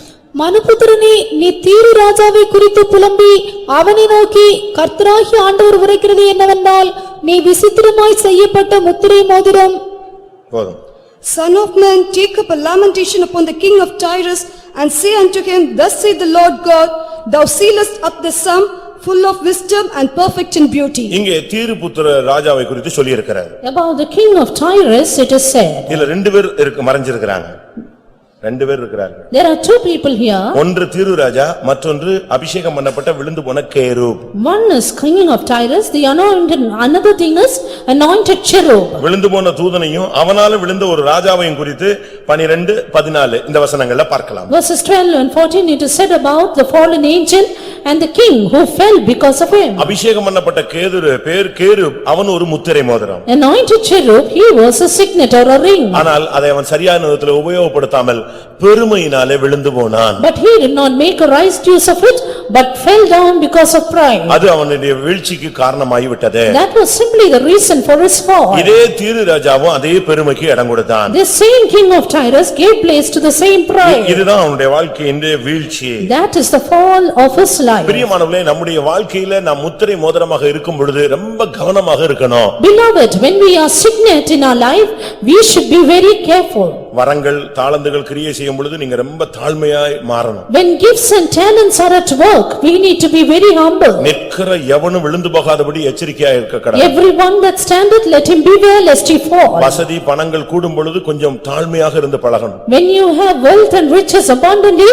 then try to be humble. இந்த உலகத்துல சொல்லுவாங்க அர்ப்பனுக்கு காலம் வந்து அர்த்தராத்திரில கொடை பிடிப்பான்னு. அதே மாதிரி நீ வந்து கொஞ்சம் பணம் வசதி கிடைச்ச உடனே அப்படியா இப்படி எல்லாம் நடந்துடக்கூடாது. அதே தாழ்மையில போனீன்னா உன்னைய கர்த்தர் உயர்த்திக்கிட்டே போவார். There is a proverb in the world which says, a simple man when he has riches, he will hold umbrella even in the night. எசேக்கியேல் 28:17-18 நாம அந்த வார்த்தையை பார்க்கலாம். And we see that word in Ezekiel 28 verse 15. உன் அழகினால் உனக்கு மேட்டிமை உண்டாயிற்று. And you were proud because of your beauty. உன் மினுக்கினால் உன் ஞானத்தை கெடுத்தாய். And you destroyed your wisdom because of your ஆனபடியால் pride. மனிதர்கள் முன்பாக உன்னை உயர்த்தினேன், இனிமேல் வேடிக்கையாக மாற்றுவேன். And therefore hitherto I exalted you, now I will put you down. எப்ப பெருமை வருதோ அப்பொழுது நமக்கு தேவன் எதிர்த்து வருகிறார். The day when we are proud, God resists us. பெருமை, மினுக்கு இது எல்லாத்தையும் நீங்க விட்டுறணும். Pride, pomp, all these just leave it off. நான் ஒரு இடத்துக்கு போயிருக்கும் பொழுது When I went to a place, இந்த பிள்ளை நல்லா படிச்சிட்டு இருந்துச்சு, இப்ப மார்க் எல்லாம் குறைஞ்சிருச்சு அப்படினா. this girl, she studied well, but now her marks are come down. நான் சொன்ன மினுக்கி இருப்பான்னு சொன்னேன். I said she would have brightened herself. உடனே அது அவங்களுக்கு பயங்கர ஷாக் ஆயிடுச்சு. Then she was shocked because of that. என்ன பட்டுன்னு இப்படி சொல்லிட்டீங்க? Why did you say that suddenly? Bible அப்படிதான் சொல்லுது, மினுக்கினால் உன் ஞானத்தை நீ கெடுத்தாயின்னு. ஞானம் கெடுக்கப்படுது ஒரு விசுவாசி பிள்ளைக்குன்னா அதுக்கு காரணம் தேவன் கிடையாது, இவளுடைய மினுக்கு தான் கெடுத்திருக்கும். The word of God says, thou hast corrupted thy wisdom because of your brightness. Therefore, there is no wisdom because of your brightness. உண்மைதானே? Is it not true? எப்ப மினுக்க ஒரு பையனோ பொண்ணோ மினுக்க ஆரம்பிச்சிருச்சுன்னா மண்டே ஞானம் குறையுதுன்னு அர்த்தம், டவுன் ஆயிட்டே வரும். The day a boy or a girl tries to become pomp or bright, their wisdom comes down. நம்ம ஆளுங்களும் கூட பாருங்க என்ன மேக்கப் பண்றாங்க. And there are many people of our children waking up. ஒரு கல்யாணத்துக்கு என்னால போக முடியல. And at one marriage I could not go there. ஆனா எனக்கு மீட்டிங் கேரளால, அதனால போய் பிரசன்டேஷன் கொடுத்துட்டு ஓடிரலாம்னு போனேன். Therefore I just went there to give a gift and return. அங்க போனா When I went there, கல்யாண பொண்ணுக்கு மேக்கப் போட்டா பரவாயில்ல, மத்தவங்க கூட இருக்கிறவங்க அவ்வளவு வெறும் என்னமோ முகத்துல ஏதோ ஒரு ஃபேஸ் வாஷ் பண்றதுக்கு எதுக்கோ ஒண்ணுக்கு ஃபுல்லா போட்டு நிக்குது. என்னைய பார்த்த உடனே அந்த விசுவாசிகளுக்கு எல்லாம் ஏற்கனவே அதை போட்டு வச்ச போது பிசாசு மாதிரி இருந்துச்சு, இன்னும் ஒரிஜினல் பிசாசு மாதிரி மாறிச்சு. the girl was adorned so much, that was okay. But the girls with her, the believers' children, they were adorned so much and they were ashamed before me. இவங்க எல்லாம் கல்யாணத்துல கலந்துக்க போறவங்க. And they are just participating in the wedding. அப்ப பொண்ணு எங்க இருந்தாலும் தெரியல எனக்கு. I don't know where the girl was. உன் மினுக்கினால் ஞானம் கெடும். You have corrupted your wisdom because of your தீரு brightness. ராஜா இப்படித்தான் இருந்தான். King of Tyrus was like that. எல்லாம் கெட்டு போயிச்சு. Everything got corrected. தூதனை கர்த்தர் மகிமையா வச்சிருந்தார். பெருமை வரும் பொழுது குப்புறத்தார வானத்திலிருந்து நீ கீழே தாழ தள்ளப்பட்டாய். The Lord had kept the angel glorious, but when pride came in, he was cast down. தேவன் உன் கையில முத்திர மோதிரமாய் உன்னை மாற்றுவார், ஆனால் நீ உன் ஸ்தானத்தை காத்துக்கொள்ளணும். The Lord will make you a signet in his hand, but you keep up your position. ஆதியாகமம் 38:18 பார்க்கும் பொழுது Genesis 38:18. யூதா துதிப்பவன். Here Judah is the one who praised அவன் God. மோதிரத்தை ஒரு வேசித்தனத்துக்காக அடகு வச்சான். But he made his ring to be a pledge for a harlot. அவன் கையில இருந்த மோதிரம் அதுதான் அவனுடைய அடையாளம். And his signet was his sign. யூதான்னு சொல்றதுக்கு அவன் கையில உள்ள மோதிரம் தான் அடையாளம். His signet was the sign that he was Judah. ஆனா அதை எதுக்கு கொடுத்துட்டு போயிட்டான் தெரியுமா? But he gave where? வேசித்தனம் பண்றதுக்கு கொடுத்துட்டு போயிட்டான். He gave it, he pledged it for a harlot. எவ்வளவு மோசமான நிலவரத்துக்கு வந்துட்டோம். What a great definite state we are coming. நம்முடைய ஆன்மீக வாழ்வை விசுவாசம், பரிசுத்தம், ஜெபம், ஊழியம் இவைகளை கொண்டு வந்து மாம்சத்துல இணைக்க கூடாது. We should not draw out our spirituality into that which is fleshly. நான் சொல்றது உங்களுக்கு புரியணும் விசுவாசிக்கிறேன். I believe that you understand my words. இதுல ஞானஸ்நானம், பரிசுத்தாவி, அபிஷேகம், ஊழியம் இந்த ட்ராக்ல வந்துட்ட பிறகு நீ இதுல வச்ச உயர்வு, இதுல வந்த ஒரு கனம், மகிமை, நல்ல விசுவாசி அப்படிங்கறத கொண்டு போய் மாம்சீகமாக தவறாக யூஸ் பண்றதுக்கு இந்த கிரேட அதுக்கு யூஸ் பண்ண கூடாது. After coming into the spiritual life and you receive honor and good position from the Lord, don't try to inflict it into your carnality. நான் திரும்பவும் சொல்றேன், இது கொஞ்சம் உங்களுக்கு புரியலன்னு நினைக்கிறேன், ஒரு மாதிரி பாக்குறீங்க. And you look strange, I want to repeat it. நான் ஜெபிக்க போனேன், ஊழியம் பார்க்க போனேன், அந்த வீட்டுக்கு போய் சத்தியம் சொல்ல போனேன், ஏரியா பிரேயருக்கு போனேன், அதுக்கு போனேன், இதுக்கு போனேன்னு அங்க காபி குடிச்சு பிரச்சனையை கொண்டு வந்தீங்கன்னா நீ உன் முத்திரை மோதிரத்தை தவறா யூஸ் பண்ற, உனக்கு கிடைச்ச இந்த கிஃப்ட நீ தவறா ஆபரேட் பண்ற. And if you say, I'm going for prayer there, I'm going to pray for them and I'm going to use the gift, and finally you go in a wrong way, that means you are making wrong use of your signet. நீ அந்த விசுவாசிங்கிற ஸ்டாண்டர்ட்லயே நிக்கணும். You have to be in the standard of a believer. அதை விட்டு நீ இறங்கி வரக்கூடாது. அந்த மோதிரத்தை நீ நஷ்டப்படுத்த கூடாது. தவறுக்கு உன்னுடைய ஆன்மீகத்தை யூஸ் பண்ண கூடாது. Don't get down from this. Don't use your spirituality for providing a wrong thing. Esther 3:10 பார்க்கும் பொழுது, When we look into Esther 3:10 இல்லாவிட்டால் எஸ்தர் 3:12 பார்க்கும் பொழுது, or 3:12 of Esther, ஆமான் கையில் இந்த மோதிரம் கிடைச்சது. Haman got this ring, அவன் ஆடின ஆட்டம் கொஞ்சம் இல்ல. and therefore his dance was not little. அவன் பண்ண சேட்டைகள் கொஞ்சம் கிடையாது. His naughtiness was not little. அவன் அப்படி வந்தானாலே எல்லாரும் எழுமணும், அப்படி இப்படி வந்தா எல்லாரும் முழங்கால் போடணும், இப்படி வந்தா எல்லாரும் விஷ் பண்ணணும். வீட்டுக்கு போவான், டென்ஷன் ஆவான், அவனுக்கு பயங்கரமா இருக்கும். அவனுக்கு அந்த மோதிரத்தை தவறான விதத்துல யூஸ் பண்ணி மொத்தமா தேவனுடைய ஜனத்தை அழிக்கிறதுக்கு யூஸ் பண்ண ஆரம்பிச்சிட்டான். He thought he deserved so much of respect and regard from others. He was in so much tension very often, and finally altogether he used his ring to destroy the Jews. என்ன நடந்துச்சு? What happened? அந்த மோதிரம் அவனிருந்து பிடுங்கப்பட்டது. That ring was taken away from him. நியாயத்தீர்ப்புக்கு எதுவாய் போய்விட்டான். He was turned to judgment. உனக்கு கொடுத்த கிருபை அபிஷேகங்களை நீ தவறான விதத்துல யூஸ் பண்ண கூடாது. Do not misuse the gifts and graces God has given you. உனக்கு தேவன் கொடுத்த பணத்தை நீ தவறா யூஸ் பண்ணிர கூடாது. Do not misuse the money God has given you. உனக்கு தேவன் கொடுத்த வசதி, செல்வாக்கு, கனம், சுகம், பலன், ஆரோக்கியம் இத நீங்க ராங்கா யூஸ் பண்ண கூடாது. Do not misuse the good health and strength and conveniences God has given you. ஏன் பணம் நான் சம்பாதிச்சேனா அப்படித்தான் செய்வேன் அப்படினு சொல்ல கூட உனக்கு உரிமை கிடையாது. You have no right to say it is my money, I will do it, I will earn like this. தன்னுடைய சொந்த பங்கை வாங்கி கொண்டு அந்த இளைய குமாரன் போய் எல்லாவற்றையும் அழித்தான். பைபிள் சொல்லுகிறது பரத்துக்கு விரோதமாக அவன் பாவம் செய்தான். The prodigal son, he got his own goods and wasted everything. The Bible says that he lost his life. உனக்கு தேவன் பணம் கொடுத்தார்னா அதை இஷ்டத்துக்கு செலவழிச்சு மாம்சீகத்துக்கு அழிக்கிறதுக்கும் உலகத்தை அனுபவிக்கிறதுக்கும் அல்ல, அது பரலோகத்துக்கு விரோதமான பாவமாக கணக்கிடப்படும். When God has given you money, don't misuse it for wrong things and worldly things, then it will turn for you a judgment. சும்மா இருந்த ஆமானே ராஜா தலையை உயர்த்தினான். The king exalted this Haman. ராஜாவின் தயவு கிடைச்சது. And he got the favor of the king. செல்வாக்கு கிடைச்சது. He got riches. நண்பர்கள் கிடைச்சாங்க. He got goodness. பணம் பெருகினது. And money increased. ஆனால் இந்த மோதிரத்தை அவன் தவறாக யூஸ் பண்ணான். But he misused the ring. கர்த்தர் அவன் குடும்பத்தையே தூக்குல போடுற கண்டிஷனுக்கு கொண்டு வந்துட்டார். The Lord utterly hanged his whole family. நீ ஒரு முத்திரை மோதிரம். You are a signet. அத மறந்துடாத. Do not forget it. அடுத்ததாக Nextly, எரேமியா 22 அதிகாரம். Jeremiah chapter 22. 24 வசனம். Verse 24. எரேமியா 22:24. 22-24 of Jeremiah. யூதாவின் ராஜாவாகிய யோயாக்கீமின் குமாரன் கோனியா என் வலது கையின் முத்திரை மோதிரமாயிருந்தாலும் அதிலிருந்து உன்னை கழற்றி எறிந்து போடுவேன் என்று என் ஜீவனை கொண்டு சொல்லுகிறேன் என்று கர்த்தர் சொல்லுகிறார். As I live, said the Lord, though Coniah the son of Jehoiakim, king of Judah, were the signet upon my right hand, yet would I pluck thee thence. நீ என் கையில் ஒரு முத்திரை மோதிரம், ஆனா நீ சரியான வாழ்க்கை வாழல, மெயின்டைன் பண்ணல.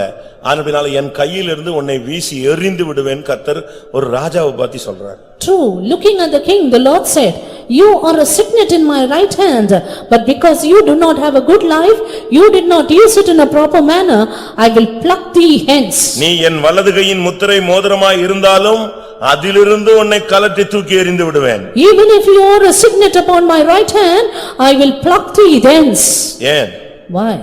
அவனுடைய வாழ்க்கை அவ்வளவு தாறுமாறாக மாற்றிக்கொண்டான். Because his life was so traversing. அபிஷேகம் பெற்று கிருபை பெற்று வல்லமை பெற்ற பின்பு ரொம்ப கவனமா இருக்கணும். After being anointed, gifted and graceful, we have to be very careful. நீ ஒரு முத்திரை மோதிரம். You are a signet. ஒன்று நீ கர்த்தருடைய கையில் உள்ள முத்திரை மோதிரம், இல்லாவிட்டால் கர்த்தர் கையில் உள்ள முத்திரை மோதிரம் உன் கையில கிடைத்திருக்கிற ஒரு அனுபவம். Either you are a signet in God's hand or the experience of God's signet begin given to your hand. கர்த்தர் கொடுத்த வசதி வாய்ப்பை தெய்வத்துக்காக உபயோகப்படுத்துங்க. And make use of the conveniences God has given you for the Lord. கிருபை வரங்களை உபயோகப்படுத்துங்கள். Make use of the gifts and graces. உங்களுக்கு முன்பாக இருக்கிற பெரிய பர்வதம் சமபூமியாய் மாறும். And the great mountain will become a plain before you. அந்த முத்திரை மோதிரத்தை சரியான விதத்தில் பயன்படுத்துங்கள். And make use of the right use of the signet. உங்களுடைய தரித்திரம் மாறும். Your poverty will change. அந்த முத்திரை மோதிரத்தை சரியாய் பயன்படுத்துங்கள். Make right use of the signet. ஜனங்கள் உங்கள் குடும்பத்தார் மீட்கப்படுவார்கள். And people and the other people will be redeemed. நீ ஒரு காணிக்கையாக உன்னை ஒப்புக்கொடுத்து பார். Offer yourself as an offering.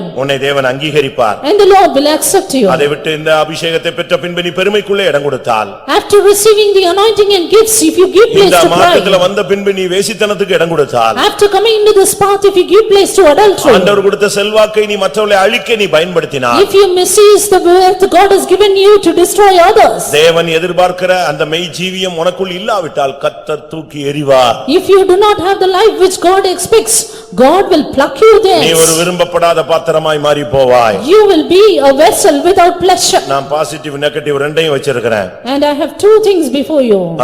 Positive negative ரெண்டுமே, ஒன்று நஷ்டமும் இருக்கு அதுல லாபமும் இருக்கு. Now I have placed positive and negative aspects before you. நீங்கள் இன்றைக்கு தேவனுடைய சன்னிதானத்தில் Today, in the presence of God, உணர்த்தப்பட வேண்டிய ஒரு நேரம். this is a time you have to realize. ஆண்டவருடைய கையில முத்திரை மோதிரமா இருந்தால் நீங்கள் பாதுகாக்கப்படுங்கள். If you are a signet in God's hand, be preserved. ஒருவேளை முத்திரை மோதிரமாக இருந்து அந்த திருவை போல, அந்த கேருபை போல, அந்த ஆமானை போல, இல்லாவிட்டால் அந்த கோனியா போல, இல்லாவிட்டால் அந்த யூதாவை போல ஏதாவது ஒரு சூழ்நிலையில் அந்த கிருபை அபிஷேகம் அந்த மகிமையை இழந்து போயிருந்தால் இன்றைக்கு உங்களை தாழ்த்துங்கள். Or being a signet in God's hand, if you have left the glory of God, like the king of Tyrus, anointed cherub, Coniah and that Ahab, then turn yourself, humble yourself. ஒருவேளை நீ எல்லாவற்றையும் இழந்து போயிருக்கலாம்.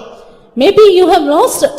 வேசித்தனத்தினால், The spirit of வெறுமையினால், the spirit of pride, உனக்குள்ள இருக்கிற அகங்காரத்தினால் the spirit of arrogancy. ஒருவேளை நீ இழந்து போயிருக்கலாம். You may have lost your gifts, ஒரு வாய்ப்பு இருக்கிறது. but one chance. லூக்கா எழுதின சுவிசேஷம் 15ஆம் அதிகாரம் 22ஆம் வசனம். Luke the Gospel, chapter 15 and verse 22. அப்பொழுது தகப்பன் தன் ஊழியக்காரரை நோக்கி, நீங்கள் உயர்ந்த வஸ்திரத்தை கொண்டு வந்து இவனுக்கு உடுத்தி இவன் கைக்கு மோதிரத்தையும் இவன் கையிலே மோதிரத்தை போடுங்கள். Put a ring on his hand. எவ்வளவு அருமையான ஒரு வார்த்தை. What a beautiful word. இன்றைக்கு ஒருவேளை உங்களுடைய வாழ்க்கையில் விழுந்த தோல்விகளுக்காக நீங்கள் மனம் திரும்பினால் உங்கள் கையில் மறுபடியும் தகப்பன் தன்னுடைய முத்திரை மோதிரத்தை போட ஆயத்தமாய் இருக்கிறார். Maybe if you truly repent for the failures in your life, Father is willing to put the ring once again in you. அப்படி விரும்புகிறவர்கள் கண்களை மூடுங்கள். Those who decide that, close your eyes. முடிந்தால் முழங்கால் படியிடுங்கள். If you can, be on your knees. செருபாபேலாகிய என் ஊழியக்காரனே, நான் உன்னை என்னிடத்தில் சேர்த்துக் கொள்வேன். நான் உன்னை தெரிந்து கொண்டேன். என் கையில் நான் உன்னை முத்திரை மோதிரமாக வைப்பேன். O Zerubbabel, my servant, I will make thee as a signet, for I have chosen thee, saith the Lord. கர்த்தர் என்னோடு பேசிக் கொண்டிருக்கிறார் என்று விசுவாசிக்கிறவர்கள் முழங்கால் படியிடுங்கள். Those who believe that God is speaking to me, be on your knees. இன்னைக்கு கர்த்தர் உனக்கு சொல்ற வார்த்தையை, நீ ஒரு முத்திரை மோதிரம். Today, the word that God gives you is, you are a signet. நீ சொன்னா பரலோகமே உனக்காக செயல்படும். If you tell, the heaven will work for you. உன் ஜெபத்துக்கு மறு ஜெபம் கிடையாது. There is no other prayer other than yours. நீ ஒரு ஜெபம் பண்ணா பரலோகம் ஆமென் என்றும் ஆமென் என்றும் திருவுளம் சொல்லும். When you offer up a prayer, heaven will say amen to it. ஆமென். கர்த்தர் என்னை ஒரு முத்திரை மோதிரமாகத்தான் இந்த சபையில் கொண்டு வந்து வைத்தார் என்று சொல்லுகிறவர்கள் முழங்கால் படியிடுங்கள். Those who say, the Lord has brought me to the church as a signet, be on your knees. உன்னை கர்த்தர் அப்படித்தான் உயர்த்தும்படியாக வைத்திருக்கிறார். Yes, the Lord has kept you to exalt you. நீ யார் கையில் இருக்கிறாய்? In whose hand are உன் you? கையில் உள்ள முத்திரை மோதிரத்தை நீ எப்படி உபயோகப்படுத்துகிறாய்? How do you make use of the signet in your hand? உன்னுடைய ஜெபம் எப்படி இருக்கிறது? How was your prayer? உனக்கு கொடுத்த இயேசுவின் நாமத்தில் உள்ள அதிகாரத்தை நீ எப்படி பயன்படுத்துகிறாய்? How do you make use of the power in Jesus' உனக்கு name? தேவன் கொடுத்த வல்லமை எப்படிப்பட்டது? How do you, what kind of authority God has given you? வானத்திலும் பூமியிலும் சகல அதிகாரமும் உன் கையில தேவன் கொடுத்து வச்சிருக்கிறார். God has given all power in heaven and earth. 2 நிமிஷம் முழங்கால் போடுங்க. கர்த்தர் உனக்கு மறுபடியும் உன்னை முத்திரை மோதிரமாய் அழைப்பார், இல்லாவிட்டால் மோதிரமாய் வைப்பார். 2 minutes, be on knees. Either God will give the signet in your hand or keep you as a signet in his hand. ஒருவேளை பெருமையில் நீ அதை இழந்து போயிருக்கலாம். Or you may have lost it because of your pride. life. ஒருவேளை நீ அந்த ஸ்தானத்திலிருந்து விழுந்து போயிருக்கலாம். You may have fallen from your state. தவறான வாழ்வினாலே அந்த கிருபை உன்னை விட்டு விலகி போயிருக்கலாம். That grace would have been corrupted because of your wrong life. அப்படி யாராவது இழந்து போயிருந்தால் நீங்கள் மறுபடியும் திரும்பி வரும் பொழுது உங்களுக்கு இந்த மோதிரத்தை தகப்பன் தருவார். If you have lost it, come back again and the Father will give the ring. எத்தனை பேர் விசுவாசிக்கிறீர்கள்? How many of you believe? எனக்கு அந்த மோதிரம் வேணும். I need that ring. ஆமென். நான் மறுபடியும் ஜெபிக்கிறவனாய் மாறணும். I need to become a prayerful person. என் தரித்திரம் போகணும். My poverty should be dispelled. என் ஜனம் மீட்கப்பட வேண்டும். My prayer should be answered. அப்படிப்பட்டவங்க எல்லாம் தேவனை நோக்கி பாருங்க. Those who want that, look unto God. இன்னைக்கு கர்த்தர் உன்னை மோதிரமாய் மாற்றி அனுப்புகிறார். Right today, God will make you a signet. தேவனுடைய கரத்தில் உன்னை முத்திரை மோதிரமாய் கர்த்தர் வைக்கிறார். God places you as a signet in his hand. இல்லாவிட்டால் அவருடைய கையில் உள்ள முத்திரை மோதிரம் உன் கையில் போடப்படுகிறது. Oh, the signet in God's hand is put in your hand today. இனிமேல் உன் ஜனங்கள் மீட்கப்பட போகிறார்கள். Hereafter your people will be redeemed. இனிமேல் உன் தரித்திரம் நீக்கப்பட போகிறது. Hereafter your poverty will be dispelled. இனிமேல் உனக்கு முன்பாக இருக்கிற பர்வதங்கள் சமபூமியாய் மாறப் போகிறது. Hereafter the mountain before you will become a plain. அந்த விசுவாசிகள் கொஞ்ச நேரம் கர்த்தரை துதியுங்கள் பார்க்கலாம். Those who believe it, praise God.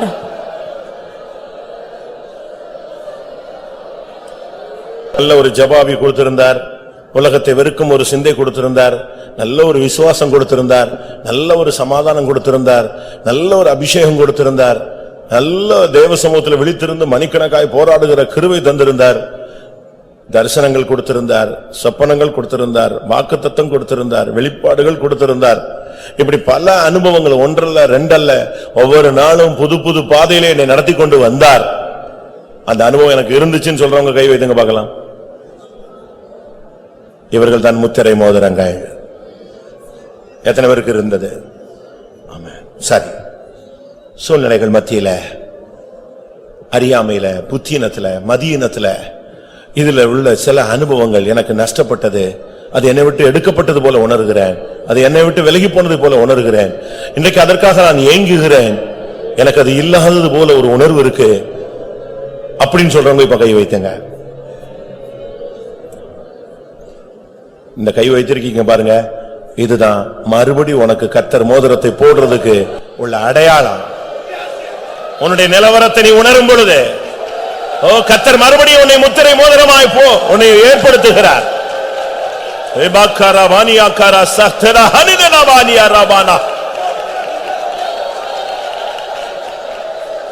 ஹல்லேலூயா ஹல்லேலூயா ஹல்லேலூயா ஹல்லேலூயா.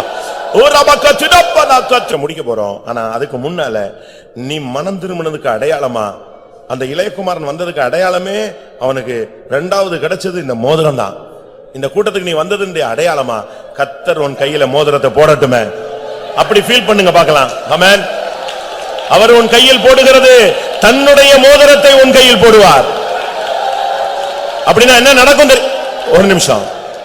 இந்த மோதிரம் இந்த கூட்டத்துல உன் கையில முத்திர மோதிரத்தை தகப்பன் போட்டுட்டாருன்னு சொன்னா நீ வெளியே போகும்போதே பெரிய பர்வதம் சமபூமியாய் மாறும்.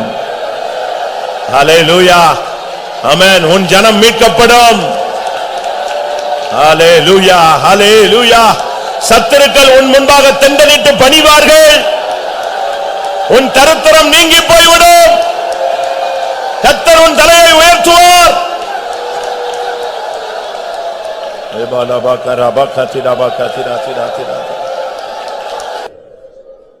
இந்த மோதிரம் உன் கையில வர்றத பார்த்து பிசாசு நடுங்குறான். ஆமென். பொல்லாத ஆவிகள் நடுங்குகின்றது. மறுபடியும் இவனுக்கு அந்த மோதிரம் கிடைத்து விட்டது. மறுபடியும் அந்த கிருபை வந்து விட்டது. ஓ அவன் முழங்கால்களை கர்த்தர் பலப்படுத்தி விட்டார். இனி சத்துருவுக்கு உன் வீட்டில் இடம் கிடையாது.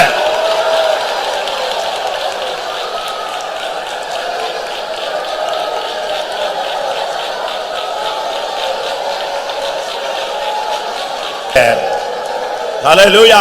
மறுபடியும் உன்னை மகனாக மகளாக கர்த்தர் ஏற்றுக்கொண்டார். ஹல்லேலூயா. நான் உன்னை கீர்த்தியும் புகழ்ச்சியுமாய் வைப்பேன்.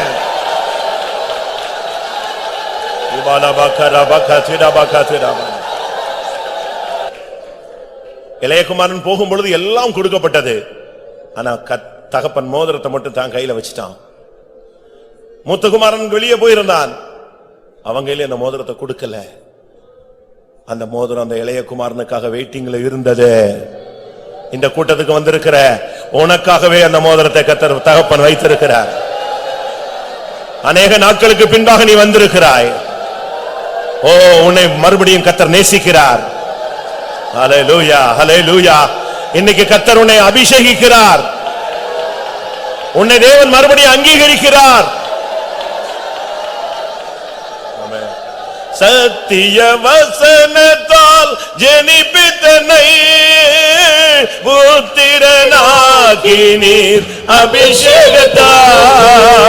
சத்திய வசனத்தால் ஜெனிப்பித்தனை புத்திரனாக்கி நீர் அபிஷேகத்தால்.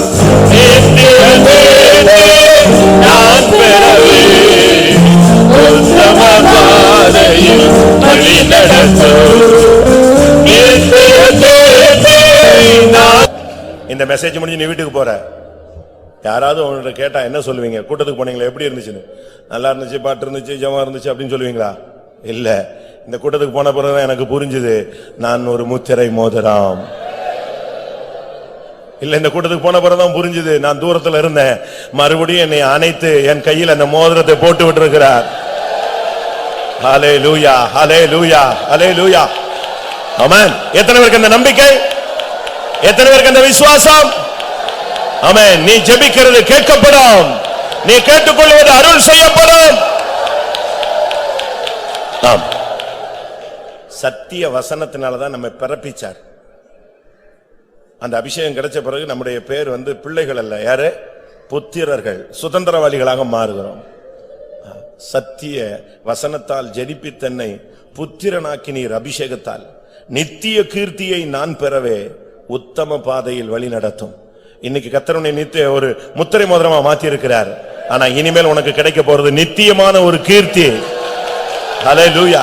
சத்திய வசனத்தால் ஜெனிப்பித்தன்னை புத்திரனாக்கி நீர் அபிஷேகத்தால். எல்லாரும் சத்திய வசனத்தால் ஜெனிப்பித்தன்னை புத்திரனாக்கி நீர் அபிஷேகத்தால்.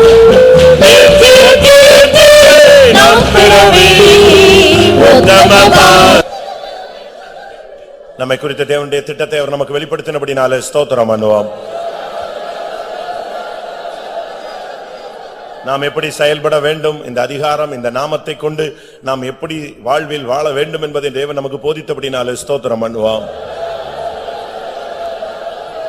சில நேரங்களில் அப்படிப்பட்ட சூழ்நிலையில் நாம் இந்த முத்திரை மோதிரத்தை சரியான விதத்தில் பயன்படுத்தாதபடினால் நாம் எவைகளை இழந்து போனோம், அவைகளை மறுபடி நாம் எப்படி பெற்றுக்கொள்வது என்பதை தேவன் நமக்கு போதித்தபடினாலே ஸ்தோத்திரம் பண்ணுவோம். இந்த உலகத்திலே முத்திரை மோதிரங்களாக தன்னுடைய நாமத்துக்காக செயல்பட்டவர்களை சேர்க்க இயேசு வரப்போறபடினாலே ஸ்தோத்திரம் பண்ணுவோம். அந்த நாளுக்கென்று எல்லாரையும் தகுதிப்படுத்த முடியாது. ஸ்தோத்திரம் பண்ணுவோம்.